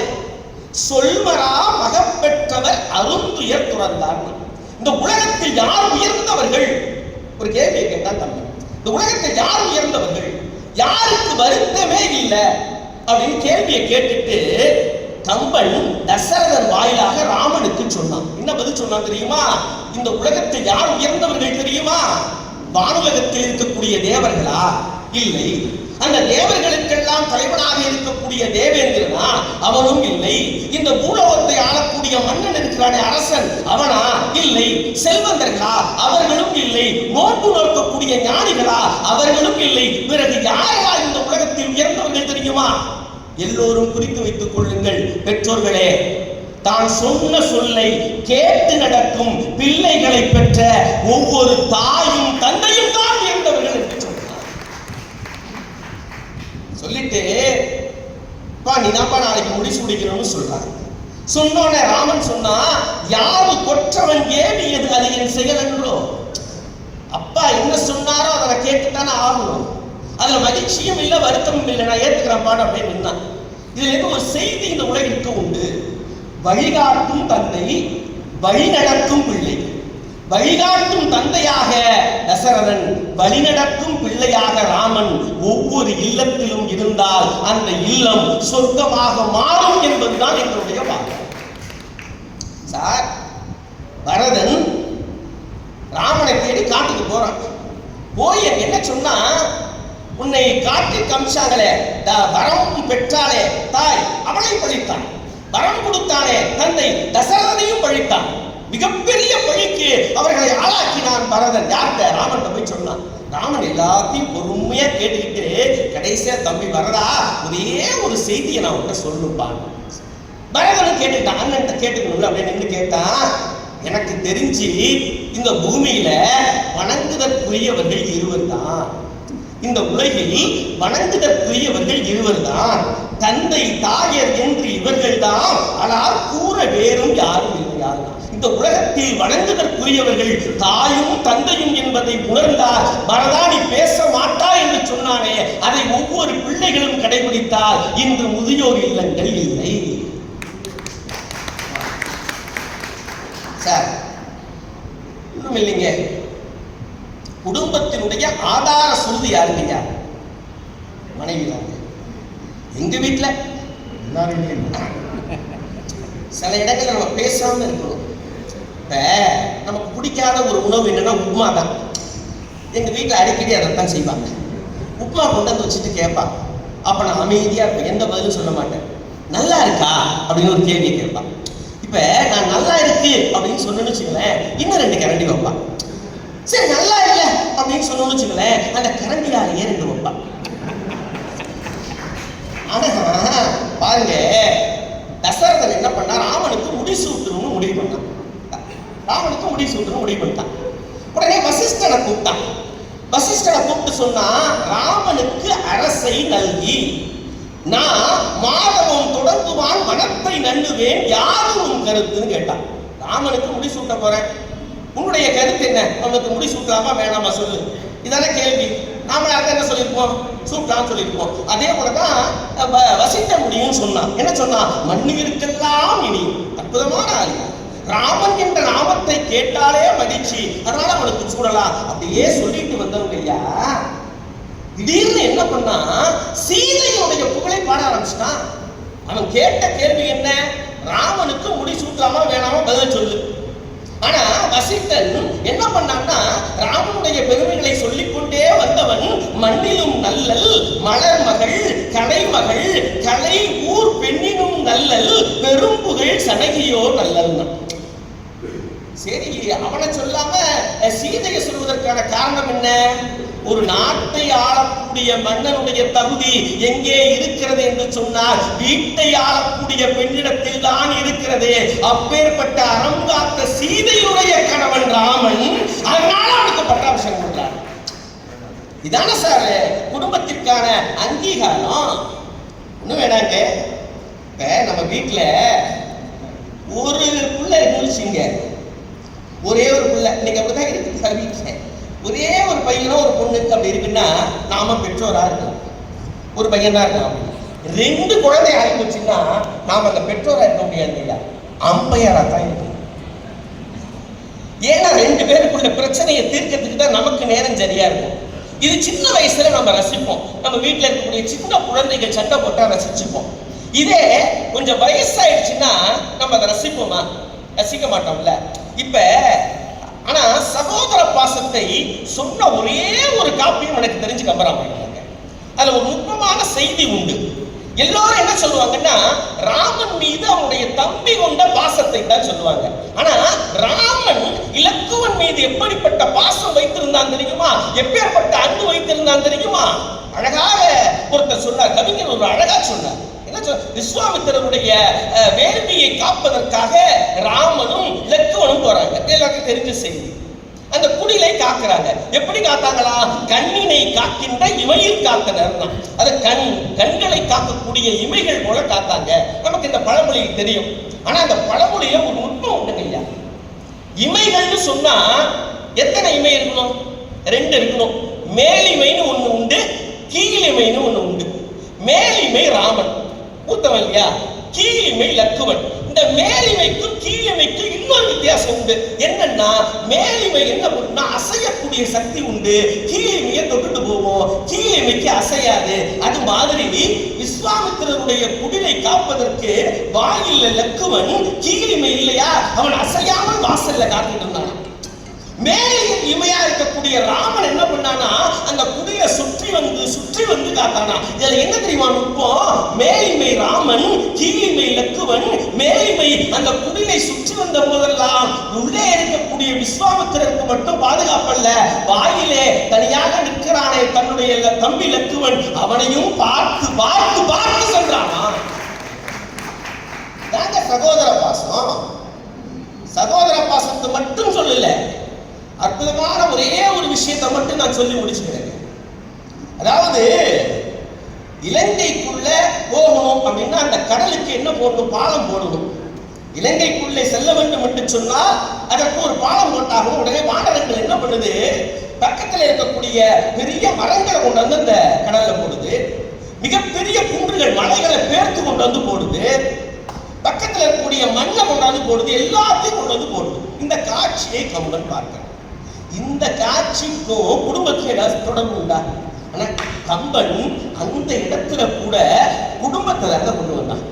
என்ன சொன்னா அப்படின்னா, ஒரு மிகப்பெரிய மரத்தை பிடுங்கி எறிகின்ற பொழுது அந்த மரத்துல சுற்றி இருக்கக்கூடிய கொடி இருக்கு பார்த்தீங்களா, அந்த கொடிதான் நம்ம வீட்டில் இருக்கக்கூடிய குல மகளிர் அப்படின்னு சொல்லுவோம். ஒரு அந்த மரத்தை சுற்றி இருக்கக்கூடிய குல மகளிர் என்ன பண்ணுவாங்களா, அந்த மரத்தை விட்டுட்டு அந்த கொடி என்னைக்காவது தனியா போயிடுமா? போவாது. எப்பேற்பட்ட கஷ்டம் வந்தாலும் குடும்பத்துல மாமியாரால, மருமகளால, இல்ல யாரால கஷ்டம் வந்தாலும் அந்த குடும்பத்தினுடைய குல கொழுந்தாக இருக்கக்கூடிய குலமகளிர் அந்த மரத்தை விட்டு விலகாத கொடிகள் போலத்தான் நம் தமிழகத்தில் இருக்கக்கூடிய மகளிர் இருக்க வேண்டும் என்று புதுமை பெண்ணிற்கு இலக்கணம் படைத்தவன் கம்பன். அதோட முடிக்கல. அதே காட்சி, அதே மரங்கள் வந்து விழுது, அதே குண்டுகள் வந்து விழுது, அதே மண்ணு வந்து விழுது, எல்லாத்தையும் தாங்கிட்டு பார்த்தீங்களா கடல். அவள்தான் குடும்பத்தை தாங்கி சுமக்கின்ற தாயும் மகளும் மருமகளும்னு சொல்லும். குடும்பத்துல இடும்பை எத்தனை மருந்தெடினும், இடும்பை எத்தனை மருந்தெடினும் குடும்பம் தாங்கும் குடிப்பிறந்தாளே என்று குடும்பத்திற்கான இலக்கணம் படைத்தவன் கம்பன் என்கின்ற காரணத்தினால் ஒரே ஒரு விஷயம் உங்களுக்காக சொல்றேன். நீங்க கம்பராமாயணத்துல எந்த கதாபாத்திரத்தை எடுத்துக்கொண்டாலும் சரி, ராமன் தந்தை சொல் மிக்க மந்திரம் இல்லை, குடும்பம். சீதை கணவன் இருக்கும் இடம்தான் சொர்க்கம். தசரதன் நல்ல தகப்பனிற்கான அடையாளம். லட்சுமண் அந்நியாரை கூட தாயாக பார்த்த எங்களுடைய அற்புதமான பாத்திர படைப்பு. பரதன் தாய் தந்தை குற்றம் செய்தாலும் அது குற்றமே என்று சொல்லக்கூடிய துணிச்சல் பெற்றவன். கூனி யார் வீட்டில் உண்கிறோமோ அவர்களுக்கு துரோகம் செய்யக்கூடாது என்று படைக்கப்பட்ட பாத்திர படைப்பு கூனி. சூர்பனகை திருமணமான ஆண் மீது நாம் காதல் கொள்ளக்கூடாது என்று படைக்கப்பட்ட பாத்திர படைப்பு சூர்பனகை. ராவணன் பிறன்மனை நோக்கினால் அழிவா என்று படைக்கப்பட்ட பாத்திர படைப்பு ராவணன். மண்டோதரி கடைசி வரை கணவனை திருத்தி விடலாம் என்று கண்ணீரிலேயே வாழ்க்கையை முடித்துக் கொண்டவன் மண்டோதரி. கும்பகர்ணன் உங்களுக்கே தெரியும். விபீஷணன் தன் அண்ணன் தவறு செய்தாலும் நீதியின் பக்கம் தான் நிற்க வேண்டும் என்று உலகத்திற்கு அற்புதமான கருத்தை சொன்னவன் விபீஷணன். வாலி தம்பியின் மனைவி மீது காதல் கொண்டால் அழிந்து போவா என்று சொல்ல வந்த கதாபாத்திரம் வாலி. இப்படி அனுமன் யார் தெரியுமா? நமக்கு உறவு பாடம், நட்பு என்கின்ற உறவு பாடம் தந்தவன். ஆக கம்பராமாயணம் அனைத்து கதாபாத்திரங்களும் ஒவ்வொரு வீட்டிற்குள்ளும் சென்று அந்த கதாபாத்திரத்தை கண்டறியுங்கள். அவர் நல்லவைகளாக இருந்தால் ஏற்றுக்கொள்ளுங்கள், அல்லவைகளாக இருந்தால் விலக்கி விடுங்கள். இல்லை என்றால் கம்பன் கருத்துக்களை சொல்லி அவர்களை திருத்த பாருங்கள். குடும்பம் திருந்தினால் நாடு திருந்தும் என்று இந்த மன்றத்திலே சொல்லி நல்ல வாய்ப்புக்கு நன்றி பாராட்டி இடம் அமர்கிறேன். நன்றி, நல்வணக்கம். வேரூன்றியவர்களுக்கு அது ரொம்ப வெளிப்படையாக தெரியும். ஒரு குடும்பத்துக்கு ஏற்ற கருத்துக்களை கம்பன் எப்படியெல்லாம் பாடியிருக்கலாம். அழகாக நிறைய விஷயங்கள் சொன்னார். ஒரு மரத்தை சுற்றி இருக்கிற கொடி குடும்பம் போல் படர்ந்திருக்கிறதுன்னு அழகா கம்பன் சொன்னதே அப்படியே சொன்னார். அதனால்தான் நம்ம தாலி கொடி உறவுன்றோம், அங்கேயும் கொடி வருது. தொப்புள் கொடி உறவுன்றோம், அங்கேயும் கொடி வருது. மரத்தில் கிடைக்கிறது, செடியில் கிடைக்கிறது, ஆனால் கொடியில் கிடைப்பது தான் பெருமையாக கருதி அந்த கொடியில் கிடைக்கிற வெற்றிலையைத்தான் இரு சம்பந்திகளும் பரிமாற்றத்தில் நிச்சயதார்த்தத்தில் கூட வெற்றிலை வைக்கிறோம். ஆண்டவனை பார்க்கிற பரம்பொருளை பார்க்க போகிற பக்தன் கூட அந்த வெத்தலை தான் கொண்டு போறோம். ஏன் தெரியுமா? இறைவா, உன் உறவும் என் உறவும் கொடிபோல் படர வேண்டும் என்பதற்காக. இரண்டு சம்பந்தியும் தட்டு மாத்திரத்துக்கு வெத்தலை பாக்கு தான் உறுதியாக இருக்குது. இந்த கொடியில் கிடைக்கிற பொருள் போல நம்முடைய உறவும் கொடி போல் படர வேண்டும். செடிக்கு அளவு உண்டு, மரத்துக்கு அளவு உண்டு, கொடிக்கு அளவே கிடையாது. அது படர்ந்துக்கிட்டே இருக்கும். கும்பகோணத்தில் ரோட்டரி மீட்டிங்க்கு போனேன். அவர் ஊர் தான். நேரம் நிறையா இருக்குதுன்னு சொல்லிட்டு ஒரு கும்பேஸ்வரர் கோயிலுக்கு போய் அர்ச்சனை பண்ணிட்டு வரலான்னு ஒரு கடையில் போய் கேட்டார். அர்ச்சனை தட்டு கொடுப்பான்னு. எல்லாம் இருக்குது, பழம் இருக்குது, தேங்காய் இருக்குது, எல்லாம் பூ இருக்குது. முக்கியமானது வெத்தலை இல்லையாப்பான்னு. தீர்ந்து போச்சு சார், 3வது பெட்டி கடையில் வாங்கி. அங்கே போய் ஒரு 5 ரூபா நோட்டை கொடுத்து வெத்தலை பாக்கு கொடு தம்பின்னு. அவன் 2 வெத்தலையும் 2 பாக்கும் வச்சான். நான் எண்ணி பார்த்துட்டு கேட்டேன், கூட 2 வெத்தலை வைக்கக்கூடாதா? அவன் சொன்னான், நான் படிக்கிற காலத்தில் நீ கூட 2 மார்க் போட்டிருந்தீங்கன்னா நான் ஏன் இந்த கடை வைக்கிறேன்? இந்த கடை வைக்கிறதுக்கு காரணமே நீ தான். எனக்கு தூக்கி வாரி போட்டது. ஏன் நீ கும்பகோணத்தில் இருக்கிற, நீ என்னடா என்கிட்ட எப்படி ரோம்பேட்டையில் உங்ககிட்ட தான் படித்தேன், அங்கேருந்து ஏன்டா இங்கே வந்தேன்? எங்கே சித்தப்பா அந்த புண்ணியத்தில் இந்த கடை வச்சு கொடுத்தாரு, என் காலம் ஓடுதுன்னு. அந்த அந்த கொடியை பற்றி அழகாக சொன்னார். சகோதர பாசம்னா என்னன்றத ராம லக்குவரை வச்சு சொன்னார். ஒரு குடும்பத்தில் எப்படி இருக்கணும், ஒரு மனைவியினுடைய ஸ்தானம் எப்படிப்பட்ட பெரிய சிறப்புக்குரியது. புகழ் புரிந்த இல்லிரோர்க்கு இல்லை இகழ்வார் முன் ஏதுகோல் பீட நடையலாம். அருமையா பேசியிருக்கார் சார். உண்மையிலேயே இது மாதிரி எடுத்து சொல்ல இயலாது. அந்த எல்லைக்கு தொட்டிருக்கிறார் பேராசிரியர் முனைவர் சசிகுமார் அவர்கள். போதலை. ஏன்னா இந்த கைத்தட்டும் பாராட்டம் என்பதுதான் அடுத்த படிக்கட்டிலே அவர் பயணம் செய்வதற்கு ஒரு பெரிய விசாவே அதுதான் கொடுக்கும். பாராட்டுங்க, எப்பயுமே பாராட்டுங்க. பாராட்டு என்பது மனம் திறந்த ஒரு விஷயத்தை, தர்மத்தை சொல்றேன். நாம் ஒருவரை பாராட்டினால் நம்மை பாராட்ட இறைவன் 2 பேரை ஏற்பாடு செய்கிறார். இது தர்மம். ரொம்ப அருமையாக பேசியிருக்கார். ரொம்ப அழகான செய்திகள் சொல்லியிருக்கார். இதுக்கெல்லாம் பதில் சொல்ல வேண்டிய பொறுப்பும் சிறப்பும் அவர் யாருன்னு கேட்டீங்கன்னா அவரும் முனைவர். ஒரு போய் சேரணுமா, குடும்பத்துக்கு போய் சேரணுமா? ராமாயணத்தை சுருக்கமா சொல்லணும் அப்படின்னா ஒரு தொடரை வைத்து சொல்லிவிடலாம். ஒரு இல், ஒரு வில், ஒரு சொல். ஒரு இல் என்பது குடும்பம். இந்த பிறவியில இன்னொரு மாதரை என் சிந்தையாலும் தொடேன் என்று ராமன் சொன்னது ஒரு இல், ஒரு செய்தி. ஒரு வில், ஒரு சொல், 2ம் சமூகம். அந்த தொடரிலேயே ஒரு விழுக்காடுதான் அங்கே குடும்பத்திற்கு இருக்கிறது. ஒரு இல் என்பது குடும்பம். வாசு சசிகுமார் அவர்களே, ஒரு சொல்லும் ஒரு வில்லும் சமூகம். ராவணனிடம் அறிவுரை சொல்லுகிறார். ராவணனிடம் அறிவுரை சொல்லுகிற போது அந்த வில்லின் ஆற்றல், சொல்லின் ஆற்றல் என்பதற்கு எடுத்துக்காட்டு சொன்னாலே போதும் நீதிபதி அவர்களே. தாடகையை வதம் செய்ய வேண்டுமா வேண்டாமா? ஒரு பெண்ணுக்கு எதிராக முதல் போரிலேயே ஒரு பெண்ணை வதம் செய்ய வேண்டுமா? அது வில்லுக்கு அழகாகுமா? இந்த சமூகத்திற்கு சொன்ன செய்தி. மங்கையராய் பிறப்பதற்கே நல்ல மாதவம் செய்திடல் வேண்டும் அம்மா. தாடகை வதம் செய்கிற போது யோசிக்கின்றான் ராமன். பெண்ணுரு கொண்ட இந்த பெண்ணின் மீதா என்னுடைய அம்பை நான் பாய்ச்சுவது? அப்போது விசுவாமித்திரர் சொல்லுகிறார், உருவத்தை பார்த்து நீ கணக்கு போடாதே, அவள் அரக்க குணம் சார்ந்தவள், அவளிடம் நீ அம்பை பிரயோகிக்கலாம், அவளை நீ அழிக்கலாம் என்று குரு சொன்னத ராமன் கேட்டான். இன்னைக்கு நாங்கெல்லாம் குருவா இருக்கிறோம், நாங்க சொல்றதை யாருமே கேட்க மாட்டேன்றாங்களே. அது சமூகத்துக்கு தேவையா இல்லையா?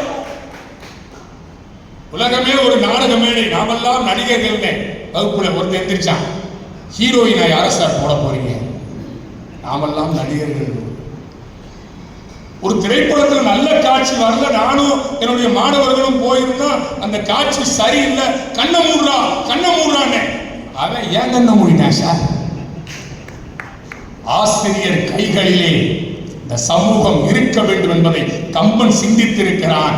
ஐயப்படுகிற ராமனுக்கு அறிவு கண்ணை தெளிவித்த குரு அன்றைக்கு விஸ்வாமித்திரர்.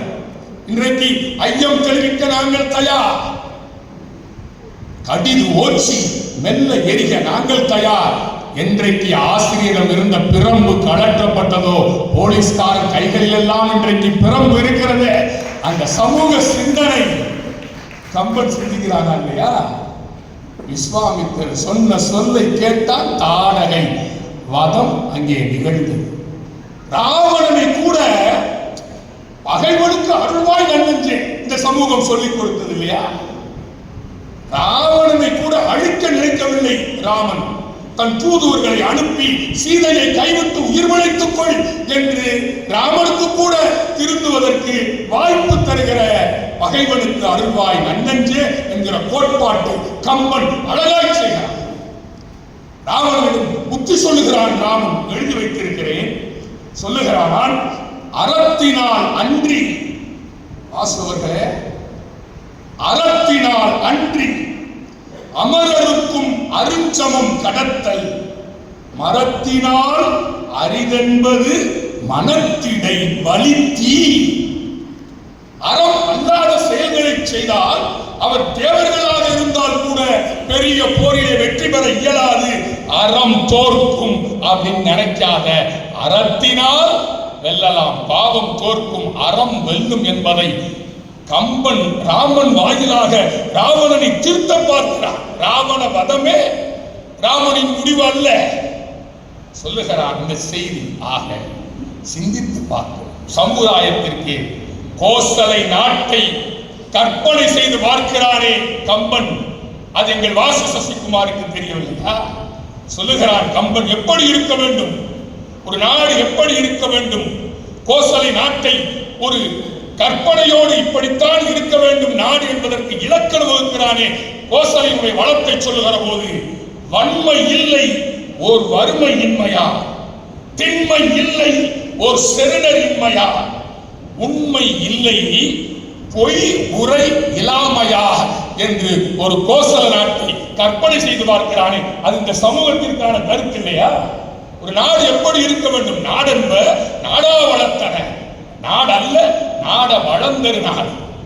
அவர் சொன்னார் விஸ்வாமித்திரர் பத்தி, ஐயா முடிசூட்டும் போது வசிட்டர் 15 பாடல்களிலே பேசலாம். கம்பன் ராமனுக்கு அறிவுரை சொல்லுகிற போது, ராமனுக்கு முடிசூட்டு விழா ஏற்பாடு செய்கிற போது, வசிஷ்டன் அறிவுரை சொல்லுகிற போது 15 பாடல்களிலே எப்படி இருக்க வேண்டும் என்று அறிவுரை சொல்லுகிறான் என்று சொன்னால், அறம் தர்மம் இன்றைக்கு தேவை என்பதை சொல்லி காட்டுகிறார். யாரோடும் பகை கொள்ளலன் என்று முடிவு செய்தால் போர் ஒடுங்கும் புகழ் ஒடுங்காது என்று இந்த சமூகத்திற்கு தேவையானதை கம்பன் சொல்லவில்லையா? உக்ரைன் ரஷ்யா போரு நீதிபதி அவர்களே 3 ஆண்டுகள் நடந்து கொண்டிருக்கிறது. யாரோடும் பகை கொள்ளக்கூடாது. ராவணனை கூட ராமன் மன்னித்து அருள்வதற்கு தான் ஆசைப்பட்டார். சாதி வேற்றுமை மத வேற்றுமை இந்த நாட்டிலே இருக்கக்கூடாது என்பதை தான் அழகாய் சொன்னார் கம்பன். குகனோடும் 5 ஆனோம் முன்பு, பின்பு குன்று சூழ்வான் மகனோடும் 60 ஆனோம், எம்முடைய அன்பின் வந்த அகனமர் காதல் ஐய நின்னோடும் 70 ஆனோம், புகழரும் காணம் வந்து புதல்வரால் பொழித்தான் முந்தை. புகழை சொல்லுகிற போது கூட இலக்குவனின் இளையவன் என்று சொன்னான். சீதையை சொல்லுகிற போது கூட உன் கொழுந்தியா என்று அறிமுகப்படுத்துகிறான். வேடுவர் குலத்தில் உள்ள புகனை சேர்க்கிறான், வானவர் குலத்தில் இருக்கிற சுக்ரீவனை சேர்க்கிறான், அரக்கர் குலத்தில் இருக்கிற வீரரை சேர்க்கிறான். நீங்கள் இந்த சமூகம் சிந்தித்து பார்க்க வேண்டும். ஏழை என்றும் அடிமை என்றும் எவனும் இல்லை சாதியில், இழிவு கொண்ட மனிதர் என்பது இந்தியாவில் இல்லையே என்கிற பாடல் இந்த குகனுடைய பாடல் நமக்கு நினைவூட்டுகிறதா இல்லையா? ஒன்றே எண்ணின் ஒன்றாய கடவுள் வாழ்த்தை பாடுகிற போது கூட சமய குறையை சமுதாய ஒற்றுமையை சிந்தித்தவன் கம்பன். உலகம் யாவையும் தாமுல வாக்கலும் நிலைபெறுத்தலும் நீக்கலும் நீங்களா அழகிலா விளையாட்டுடையா அவர் தலைவர். எந்த கடவுள் பெயரையும் இங்கே சொல்லவில்லை. இந்துவே எழுந்து வா என்றோ, கிறிஸ்தவனே கிளம்பி வா என்றோ, இஸ்லாமியனே திரண்டு வா என்றோ எழுப்பாதீர் முழக்கம். மனிதனே இணைந்து வா என இனியேனும் முழக்கம் எழுப்பி மானுடத்தை மகத்துவப்படுத்துங்கள் என்கிற கொள்கை எனக்கு தெரியவில்லையா? அவரவர் மத கொடிகள் அசையட்டும் அழகா, வெறி எனும் நெருப்புக்கு விசிறியாய் அல்ல, கலைத்தவர் வாழ்க்கைக்கு கலங்கரை விளக்கமாய். பக்தியை காட்டினால் பரமன் மகிழ்வான், நீங்களோ உங்கள் சக்தியை காட்டுகிறீர்கள், ஆண்டவன் சங்கடப்படுகிறார் என்கிற சமய பொறையை சமுதாயம் ஏற்றுக்கொள்ள வேண்டும் என்கிற பார்வைதான் எனக்கு கம்பனில் தெரிகிறது. எவ்வளவு பெரிய வீரனாக இருந்தாலும் வீரன் மனை நோக்கா பேராண்மை இல்லை என்றால் அழிந்து கொடும் இந்த உலகம் என்பதைத்தானே கம்பன் எடுத்துச் சொல்லுகிறார். அனுமன் வாயிலாக கம்பனின் பாத்திரங்கள் எல்லாமே சமுதாயத்திற்கு செய்தி சொல்லுகிற பாத்திரங்கள். நன்றி கடன் என்கிற வார்த்தை கும்பகர்ணனை தவிர எந்த பாத்திரத்தின் மேலும் கம்பன் வைக்க முடியாது. இந்த உலகம் நன்றி கெட்ட உலகம். ஆகஸ்ட் மாதத்தில் பேசுகிறேன். பாரதியை மறந்த சமூகம், பாரதியை மறந்த சமூகம். வைரமுத்து எழுதுகிறார், பாரதியை மறந்து விட்டோமே. அன்றைய தேசம் இருட்டின் கர்ப்பத்தில் இருந்தது. அன்றைய மக்கள் அழுக்கை ஆபரணங்கள் என்று அர்த்தப்படுத்திக் கொண்டார்கள். உள்ளூர் பூக்கள் கூட வெள்ளை விக்கிரகத்தின் அர்ச்சனைக்கு ஆசைப்பட்டுக் கொண்டிருந்த அவ்வளவு அது எப்படி அந்த எட்டய குலத்தில் மட்டும் அந்த இளைத்த தெருவொன்றில் அந்த பிஞ்சு சூரியன் பிறந்தது. அந்த பாரதி மரணம் அடைந்த போது அவன் உடலில் பிணத்தை சுமக்க கூட, அவன் உடலை சுமக்க கூட ஆள் இல்லை. அதை எழுதுகிறார் வைரமுத்து. பாரதி, நீயே ஒரு நெருப்பு, உன்னை தேடி தேடி தின்றது நெருப்பு. பாரதி, உன் உடலில் ஒட்டியிருந்த ஈக்களின் எண்ணிக்கையில் கூட உன் பிணத்தை சுமக்க ஆள் இல்லை. சீச்சி, இது புலிகளை மதிக்காத புழுக்களின் தேசமடா. இனி தெருக்கள் தோறும் மனிதர்களுக்கு இல்லை நாய்களுக்கு சிலை வைப்போம், நன்றி கற்கட்டும் இந்த மனிதர்கள் என்று வருத்தப்படுகிறான் பாரதியை மதிக்காத இந்த சமுதாயத்தை. ஆனால் கம்பன் எழுதுகிறான், சடையப்ப வள்ளல் வம்சத்தவர் கிரீடத்தை எடுத்துக் கொடுக்க ராமனுக்கு முடிசூட்டினான் வசிஷ்டன் என்கிற குலகுரு என்று சடையப்ப வள்ளலை நன்றியோடு நினைத்து இந்த சமூகத்துக்கு நன்றியை சொல்லிக் கொடுக்கிறான் கம்பன். சடையப்ப வள்ளலின் வம்சங்கள் கொடுத்த அந்த கிரீடத்தை தான் குலகுரு வசிஷ்டன் முடிசூட்டினான் ராமனுக்கு என்று சொல்லுகிற போது இந்த சமூகம் நன்றி மறக்க கூடாது. வீடனுக்கு அறிவுரை சொல்லுகிறானே ராமன், அது சமுதாயத்துக்கு சொல்லுகிற அறிவுரை இல்லையா? ராவணன் இறந்து போனான், அவனுக்கு ஈமச் சடங்கு செய்வதற்கு பின்வாங்குகிறான் வீடனன். ராமன் கூட்டணியில சேர்ந்துட்டோம், இப்ப போய் நாம் ஈமக்கடன் செய்யலாமா? ராவணனுக்கு ஈமக்கடன் செய்வதற்கு அனுமதி கொடுத்து அந்த கடமையை செய் என்று சொல்லிக் கொடுப்பது இந்த சமுதாயத்திற்கான செய்தி இல்லையா என்பதை தான் அந்த நேரத்தில் நான் கேட்டுக்கொள்ள ஆசைப்படுகிறேன். ஊர் எக்கேடு கெட்டு போனா இரண்டே செய்தி. ஊர் எக்கேடு கெட்டு போனா எனக்கு என்ன என்று பார்க்கிற சமூகத்திலே சடாயு என்கிற பாத்திரத்தை கொண்டு வருகிறான் கம்பன். அரக்கர் குலத்தை சார்ந்த ராவணனோடு போட்டி போடுகிற சடாயு ஒரு பறவை. ராமா ராமா, ராவணே இந்த திசையில தான் சீதையை தூக்கி கொண்டு போனான், போய் பார் என்று தன் உயிரை பற்றியும் கவலைப்படாமல் சடாயு என்கிற பறவையை கம்பன் காட்டுகின்றானே. நெட்டை மரங்கள் என நின்று புலம்புகிற சமுதாயமாக இந்த சமுதாயம் இருக்கக்கூடாது என்று ஜடாயுவுக்கு நீர்ச்சடங்கு செய்கிற அளவுக்கு பறவையை உயர்த்தி காட்டுகிறான். ஒரு அந்தணன், ஒரு சத்திரியன் நீர்ச்சடங்கு செய்தால் நிறைய ஃபார்மாலிட்டிஸ். ஆனாலும் கூட அந்த ஜடாயுடைய தியாகத்தை பார்த்து சித்தப்பா என்ற உறவு கொண்டாடி நீர்ச்சடங்கு செய்கிறானே. உன் கண்ணுக்கு எதிரே அதர்மம் நடக்கிற போது நீ கேள்வி கேள் என்று சொல்லுகிற இந்த சமுதாய கருத்தாக அதை நீங்கள் பார்க்கவில்லையா? ஆகவே எங்கு தோன்றினால் தோண்ட தோண்ட கிடைக்கிற சொல் தங்கத்தை போல வைரத்தை போல அல்ல அல்ல. குடும்பத்தை பத்தி சொல்லாதீங்க, நான் கொஞ்சம் மாறுபடுகிறேன். வாசு சசிகுமார் கருத்தில் இருந்து விஸ்வாமித்திரர் என்ன கேட்டாரு? தசரதனை பார்த்து ராமன் அனுப்புன்னு சொன்னாரா? சொல்லல. தந்தைக்குரிய இடத்தை நழுவி விட்ட பாத்திரம் தசரதன்.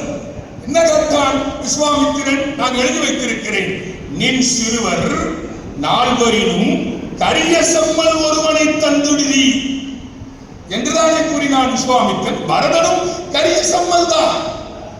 லக்குவனின் நினைப்போ பரதனின் நினைப்போ இல்லை. மகன் என்றாலே ராமன் என்கிற நினைவிலே குற்றவாளியாகிறான் தசரதன். 4 பிள்ளைகளுக்குள்ளே ஒரு கண்ணில் வெண்ணெய் ஒரு கண்ணில் சுண்ணாம்பு. அப்படிப்பட்ட குடும்பத்தை இங்கே காட்டாதீர்கள். வாசு சசிகுமார் அவர்களே, நான் பேசுவதற்கு நேரம் போதாது. விதியை எண்ணி விழுந்து கிடக்கும் வீரர் எல்லாம் மாறணும். வேலை செஞ்சா உயர்வோம் என்ற விவரம் மண்டையில் ஏறணுமா? பாட்டு வண்டி போகாத ஊருக்கெல்லாம் தன் பாட்டு வண்டி அனுப்பினானே பட்டுக்கோட்டை என்கிற பாட்டுக்கோட்டை, அதை இலக்குவன் வாயிலாக சொன்னான். இலக்குவன் வாயிலாக சொன்னான். கடைசி செய்தி சொல்லுகிறான், உழைக்களத்திலே கிளம்புகிற நெருப்பு போல எனக்கு கோபம் வருகிறது அண்ணா. உதிக்கும் உலகில் உரு தீ என ஊதை பொங்க, கடுஞ்சினம் பொங்க. உதிக்கும் உலகில் உரு தீ என ஊதை பொங்க, கொதிக்கும் மனம். இலக்குவன் பேசுகிறான். எங்கனம் ஆற்றுதன் கோள் இழைத்தால் மதிக்கும் மதியாய் முதல் வானவர்க்கும் வலியுதான். விதிக்கும் விதி ஆகும் என் வில் தொழில் காண்டி. ராமா, விதியை வெல்ல முடியாது என்றால் பேசுகிறார். ஊழையும் முப்பக்கம் காண்பர் உலைவின்றி தாழாது உயற்றுவோர் என்ற வள்ளுவனுக்கு இலக்கணம் சொல்லுகிற ஒரு கதாபாத்திரமாக இலக்குவனை படைக்கிறான். ஊழ் வினையை ஆழ்வினையாய் மாற்றலாம் என்று இலக்குவன் பேசுவது இந்த சமுதாயத்திற்கு சொல்லுவது இல்லையா? எக்ஸாம்ல தோத்து போனாலே தற்கொலை பண்ணிக்கிறானே சார், சமூகம் சரியா இருக்கா? தற்கொலை பண்ணிக்கிற போறேன்னு ஒரு வாட்ஸ்அப்ல செய்தி போடுறேன், பக்கத்தில் இருக்கிற பதில் போடுறேன், ஹாப்பி ஜேர்னி மாப்பிள்ள. இதுவா இந்த சமுதாயம்? அன்பர்களே, சிந்தித்து பாருங்கள். நட்பு எப்படி இருக்க வேண்டும்? கம்பன் சொல்கிறார், நட்பு எப்படி இருக்க வேண்டும்? புகழி போல நட்பு. தோழமைன்னு சொல்லிட்டானே யாராம. ஆழ நெடுந்துரை ஆறு கிடந்தவர் போவாரோ, வேள நெடும்படை கண்டு விளக்கிடும் உள்ளாளோ. தோழமை என்றவர் சொல்லிய சொல்லொரு சொல்லன்றோ, ஏழமை வேட்டம் இறந்தில நின்றனை ஏசாரோ. பார்குலாம் செல்வன் இன்னை இங்கனம் பார்த்த கண்ணை ஈர்கிறான் கைவன் தான். கண்ணப்பன் கண்ணை பறித்ததை போல மரபுரி கடித்து காட்டிலே நிற்கிறாயே ராமா. உன்னை இந்த நிலையில் பார்க்கும் தோழமை என்று சொன்ன நீ இந்த கண்ணை பறித்த இந்த காட்சியை காண பொறுக்காதவனாய் நான் செயல் செய்திருக்க வேண்டுமே. அப்படி செய்யாத பாவினான் பாவினான் பாவினான் என்று சொல்லி பரதன் படையை நெருங்க விட மாட்டேன் என்று பேசுகிற நட்புக்கு இலக்கணம் இந்த சமுதாயத்திற்கு சொல்ல வேண்டும் என்பதற்காகவே முகன் என்கிற பாத்திரத்தை படைத்தான். நண்பர்களே, பேச பேச ஆசையாயிருக்கிறது. சமூகத்திற்கே கருத்துக்கள் போக வேண்டும் என்று சொல்லி என் இதய தோட்டத்தில் பூத்திருக்கிற நன்றி மலர்களை காணிக்கையாக்கி, ஆனா இவர் ஏறி பாடி உள்ள போய் கபடி மேட்ச்ல எப்படி ஒரு கலக்குவாரோ அப்படி கலக்கிட்டு வந்துட்டார். அத்தனை கருத்துக்களும் சமுதாயத்துக்கு தாயா. ஒரு பக்கம் கோசல நாடு எப்படி காட்டுறார், அந்த நாடு மாதிரி இந்த நாடு இருக்கணும்னு நினைக்கிறார். அருமை நண்பர்களே, ஒரு சென்ற மாதம்னு நினைக்கிறேன், ஒரு வெள்ளிக்கிழமை மலேசிய பிரதமர் அன்வர் இப்ராஹிம் அவர்கள் மலேசிய நாட்டினுடைய பட்ஜெட் கூட்டத்தொடரிலே உரையை தொடங்கும் போது உருபசியும் ஓவாப்பிணியும் செருவகையும் சேவாது இயல்வது நாடு என்ற திருக்குறளை எடுத்து சொல்லிதான் அந்த பட்ஜெட் வழியை தாக்கல் பண்ணியிருக்கார். நம்ம குரல் எங்க போய் சேர்ந்துருக்கு? என்ன அழகா அந்த கோசல நாட்டை காட்டினார், உணர்ச்சி வசப்பட்டார். இந்த நாடு இப்படி இருக்குதுன்னு கொதிச்சு போயிட்டார். அவ்வளவு அடி வாங்கியிருக்காரு. எல்லா இடத்துலையும் அப்படிதான் சார் இருக்கு. என்னையா வீடு, ஒரு இல் ஒரு வில் ஒரு சொல், ஒரு சொல்லும் வில்லும் வெளியில வருது. வில்லும் ஒண்ணுதான் உங்க பகுதி. தாம்பரத்தில் 2 அம்மா நிற்குது சார் பஸ் ஸ்டாப்பிங்கில். பஸ்ஸு வருது, அந்த அம்மா சொல்லுது, அம்மா அந்த பஸ்ஸை நிறுத்து. அந்த அம்மா கோவம் வந்துடுது, ஏன் நீ நிறுத்த? நான் நிறுத்தினா அவர் நிறுத்த மாட்டார். ஏன்? அந்த டிரைவர் என் வீட்டுக்காரன், அதனால நீ நிறுத்து.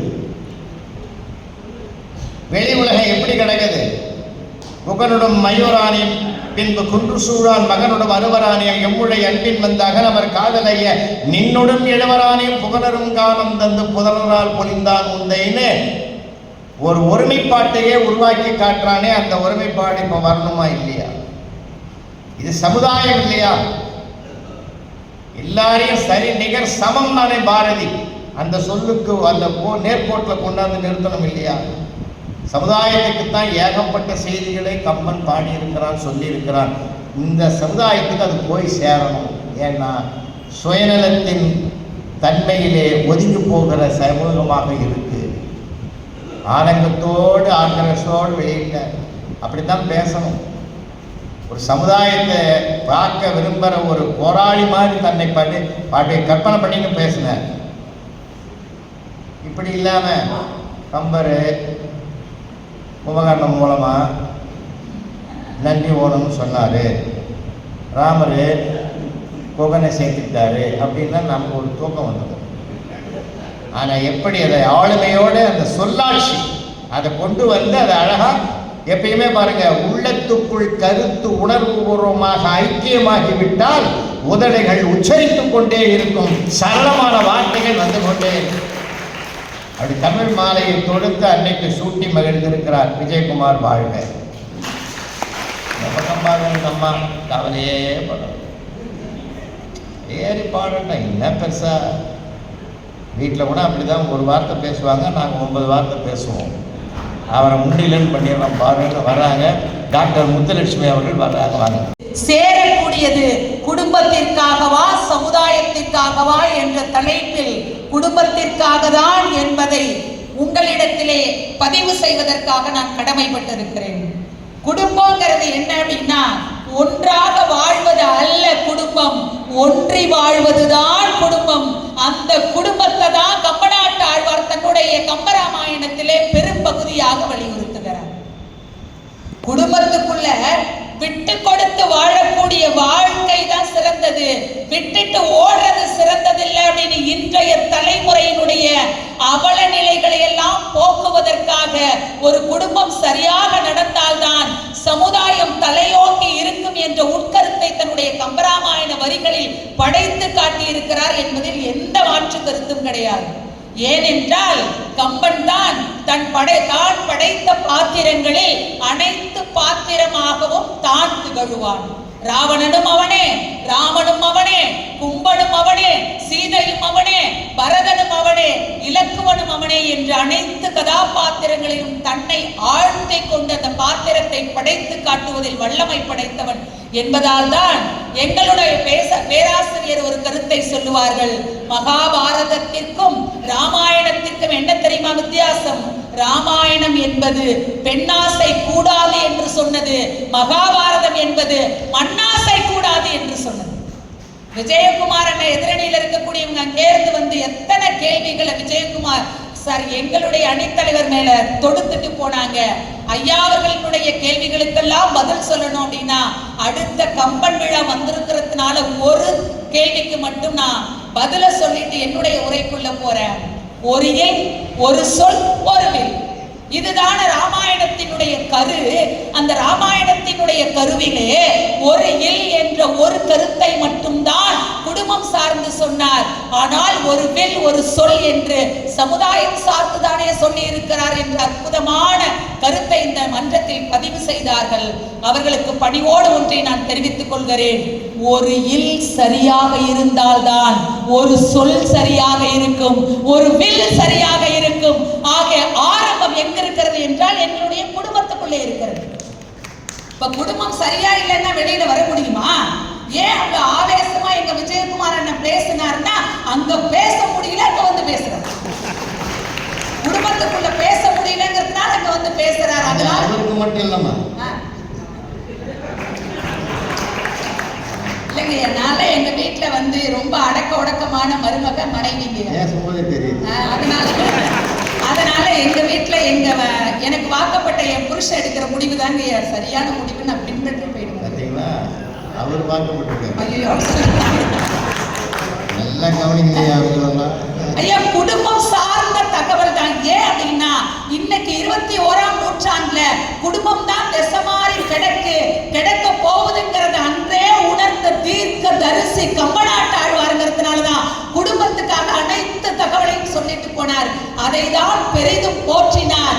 அடுத்த தலைமுறைக்கு அது சரியா இருந்தா நாடு சரியா இருக்கும், சமூகம் சரியா இருக்குங்கிறத கம்பர் உணர்ந்துட்டாரு. எங்க விஜயகுமார் அண்ணன் ஏன் உணர மாட்டேங்கிறாருன்னு எனக்கு தெரியலங்க. நமக்கு என்ன தெரியுமா சொல்லி வச்சாரு? இந்த குடும்பத்தில் இருக்கக்கூடிய நான் பெண் கதாபாத்திரங்கள் மட்டும் ஒரு 3 கதாபாத்திரத்தை எடுத்துக்கிறேங்க ஐயா. குடும்பம் சார்ந்து என்ன தகவலை சொல்லி இருக்காருன்னா, போற்றுதலுக்கும் பாராட்டுதலுக்கும் வணக்கத்திற்கும் உரிய ஊர்மிளைங்கிற கதாபாத்திரத்தை நான் எடுத்துக்கிறேன். ராமன் வனவாசம் போகணும்னு கைகேயி மூலமாக தெரிவிக்கப்படுகிறது. ராமன் வனவாசத்திற்கு போவதற்கு தயாராகி கொண்டிருக்கிறான். கட்டிய மனைவி சீதை ஓடி வந்து நானும் உங்களோடு வனவாசத்திற்கு வருகிறேன் என்று விண்ணப்பம் வைக்கிறார். அப்பொழுது ராமன் சொல்கிறார், வனவாசம் என்பது கரடு முரடான பாதைகளை கடந்து செல்ல வேண்டி இருக்கும். மண்மகள் அறிந்திலல் நின் பாதம், நீ அங்க வந்து கஷ்டப்படுவன். உடனே ஒரு மனைவி எப்படி இருக்க வேண்டும் என்று இலக்கணம் சொன்னவர் கம்பன். என்ன தெரியுமா சொன்னார்? ஜானகி மூலமாக நீ பிரிவினும் சுடுமோ பெருங்காடு. கணவன் எங்க இருக்காரோ அதுதான் மனைவிக்கு அயோத்தின்னு புறப்பட்டு போவதில் கூட ஒரு தாற்பரிய ரகசியங்கள் இருக்கிறது, உண்மை இருக்கிறது. ஆனால் இலக்குவன் என்ன செய்யறான்? ஓடி போய் அண்ணன் மரபுரி தரிச்சு வரதுக்குள்ளே தான் மரபுரி தரிச்சு வந்து நிக்கிறான் சார். அப்ப சுமத்திரை சொன்னா, முன்னம் முடிங்கிற ஒரு வார்த்தையை சொல்லி உன் அண்ணனோட நீ காட்டுக்கு போகும் பொழுது நீ ஒரு இளவரசனாக போக கூடாது, தம்பி எனும் எண்ணத்தில் போகக்கூடாது, நீ ஒரு தொண்டனாக ஏவலனாக நீ போகணும். உன் அண்ணனோட இருந்துட்டு பிறகு வரும் பொழுது உன் அண்ணனோட தான் வரணுங்கிற ஒரு செய்தியை சொன்ன உடனே சீதை காட்டுக்கு போவது என்பது தன் மனைவி கணவனுக்காக செய்யக்கூடிய தியாகமாக கூட எடுத்துக்கொள்ளலாம் சார். ஆனா இலக்குவனுடைய மனைவி ஊர்மிளை தன் கணவன் காட்டுக்கு வனவாசத்திற்கு கொழுந்தனாருக்கு உதவியாக ஏவலனாக பணியாளாக போகும் பொழுது அதை சம்மதித்து ஏற்றுக்கொண்டு ஒரு மிகப்பெரிய தியாகி ஊர்மிளை சார். இன்னைக்கு இருக்கக்கூடிய சமூகத்துல கொழுந்தனாருக்கு மரியாதை கொடுக்கிற பெண்கள் இருக்காங்களா? குறைவா இருக்காங்கல்ல. ஒரு கணவனுடைய அண்ணனுக்கு ஏதாவது துன்பம் ஏற்பட்டால் அதை பார்த்து எட்டி தூர நிற்கக்கூடிய பெண்ணிடத்திற்கு பெண்கள் என்றால் விட்டு கொடுத்து வாழ வேண்டும் என்ற உயர்ந்த கருத்தை, குடும்ப கருத்தை அதற்குள் வைத்ததால் தான் உரையாசிரியர்கள் சொன்னார்கள், ஊர்மிளை தன்னுடைய கணவன் இலக்குவன் 14 ஆண்டு காலம் துஞ்சா நாயகனாக சென்று ராமனுக்கு ஏவல் செய்த பொழுது இங்கே இல்லற வாழ்க்கையை துறந்து தன் கணவன் காட்டுக்கு சென்ற பிறகு ஊர்மிளை இல்லற துறவரம் காத்தால் என்றால் ஒரு பெண் இப்படி இருக்க வேண்டும் என்ற குடும்ப இலக்கணம் சொன்னார் இல்லையாங்க. இன்னைக்கு அப்படி இருக்காங்களா? ஒரு வீட்டுல அப்பா இருக்காரு, கடுமையா உழைச்சு நிறைய சொத்து சேர்க்கிறார். அவருக்கு 2 பிள்ளைகள். 2 பிள்ளைகளுக்கும் சொத்தை பிரிச்சு கொடுக்கறதுக்கு முன்னாடி தவறுகிறார் அப்பா. அப்பா தவறிய பிறகு ஊரார் உற்றார் உறவினர்களுக்கு மத்தியில அந்த சொத்துக்கள் அண்ணனுக்கு ஒரு பகுதி, தம்பிக்கு ஒரு பகுதியாக பிரிக்கப்படுகிறது. அண்ணனும் தம்பியும் ஒற்றுமையோடு தான் அதை பிரித்துக் கொள்கிறார்கள். கடைசியா ஒரு சொம்பு மீறுதுங்க. கடைசியா ஒரு சொம்பு மீறுது. 2 சொம்பு இருந்தா அண்ணனுக்கு ஒண்ணு தம்பிக்கு ஒண்ணு கொடுத்திருப்பாங்க. ஆனா ஒரு சொம்பு தான் மீந்தது. அதை எப்படி பிரிக்கிறதுன்னு தவிச்சுக்கிட்டு இருக்கும் பொழுது அண்ணன் சொல்றான் தம்பி மேல உள்ள பாசத்துல, தம்பி நீ எடுத்துக்கடா, அந்த ஒரு சொம்புனால என்னடா வந்துட போகுது, நீ எடுத்துக்கடான்னு தம்பிக்காக ஒரு சொம்பை விட்டு கொடுக்க அண்ணன் தயாராக இருக்கும் பொழுது வீட்டு அடுப்பங்கரையில இருந்து அப்படின்னு ஒரு குரல் கேட்குது. உள்ள போயிட்டு வரா. வந்த உடனே தம்பி கிட்ட சொல்றா, சொம்பு எனக்கும் வேணுங்கிறான். தம்பி சொல்றா, அண்ணன் நீ தாராளமா எடுத்துக்கண்ண, அதனால ஒரு பிரச்சனை இல்லைன்னு சொல்லும் பொழுது அடுக்கலைக்குல இருந்து அப்படின்னு ஒரு சத்தம் வருது. தம்பி உள்ள போயிட்டு வரார். தன் மனைவி கிட்ட போய் பேசிட்டு வந்த பிறகு சொம்பு எனக்கும் வேணுங்கிறாரு. அந்த சொம்ப ஊரார் உற்றார் உறவினர்கள் 2ஆ வெட்டி உனக்கு ஒரு பாதி உனக்கு ஒரு பாதின்னு கொடுத்த வரலாறு இந்த தேசத்துல இருக்கு. சென்னையில சொம்பு வெட்டி தெருன்னே ஒரு தெரு சாட்சியா நிக்குதுன்னா அண்ணன் தம்பி அந்த சொம்பு வெட்டி தெருனா இப்ப தம்பு செடி தெருவா இருக்குது. இப்படிப்பட்ட உறவுகள் வாழக்கூடிய காலத்துல அண்ணனுக்கு சேவை செய்யறதுக்காக தம்பி போகும் பொழுது தம்பி மனைவி தவ வாழ்க்கை மேற்கொண்டு இதன் மூலமாக என்னை போன்ற இல்லத்தரசிகளுக்கு, குடும்பஸ்தர்களுக்கு கம்பநாட்டாழ்வார் படைத்து காட்டியது பெண் என்றால் விட்டு கொடுத்தல் இருக்கணும், சகிப்புத்தன்மை இருக்கணும்னு குடும்பத்துக்கு தானே சொல்லி வச்சாங்க. எங்க விஜயகுமார் அண்ணனுக்கு அதை நான் நினைவுபடுத்துறதுக்கு ஆசைப்படுறேன்.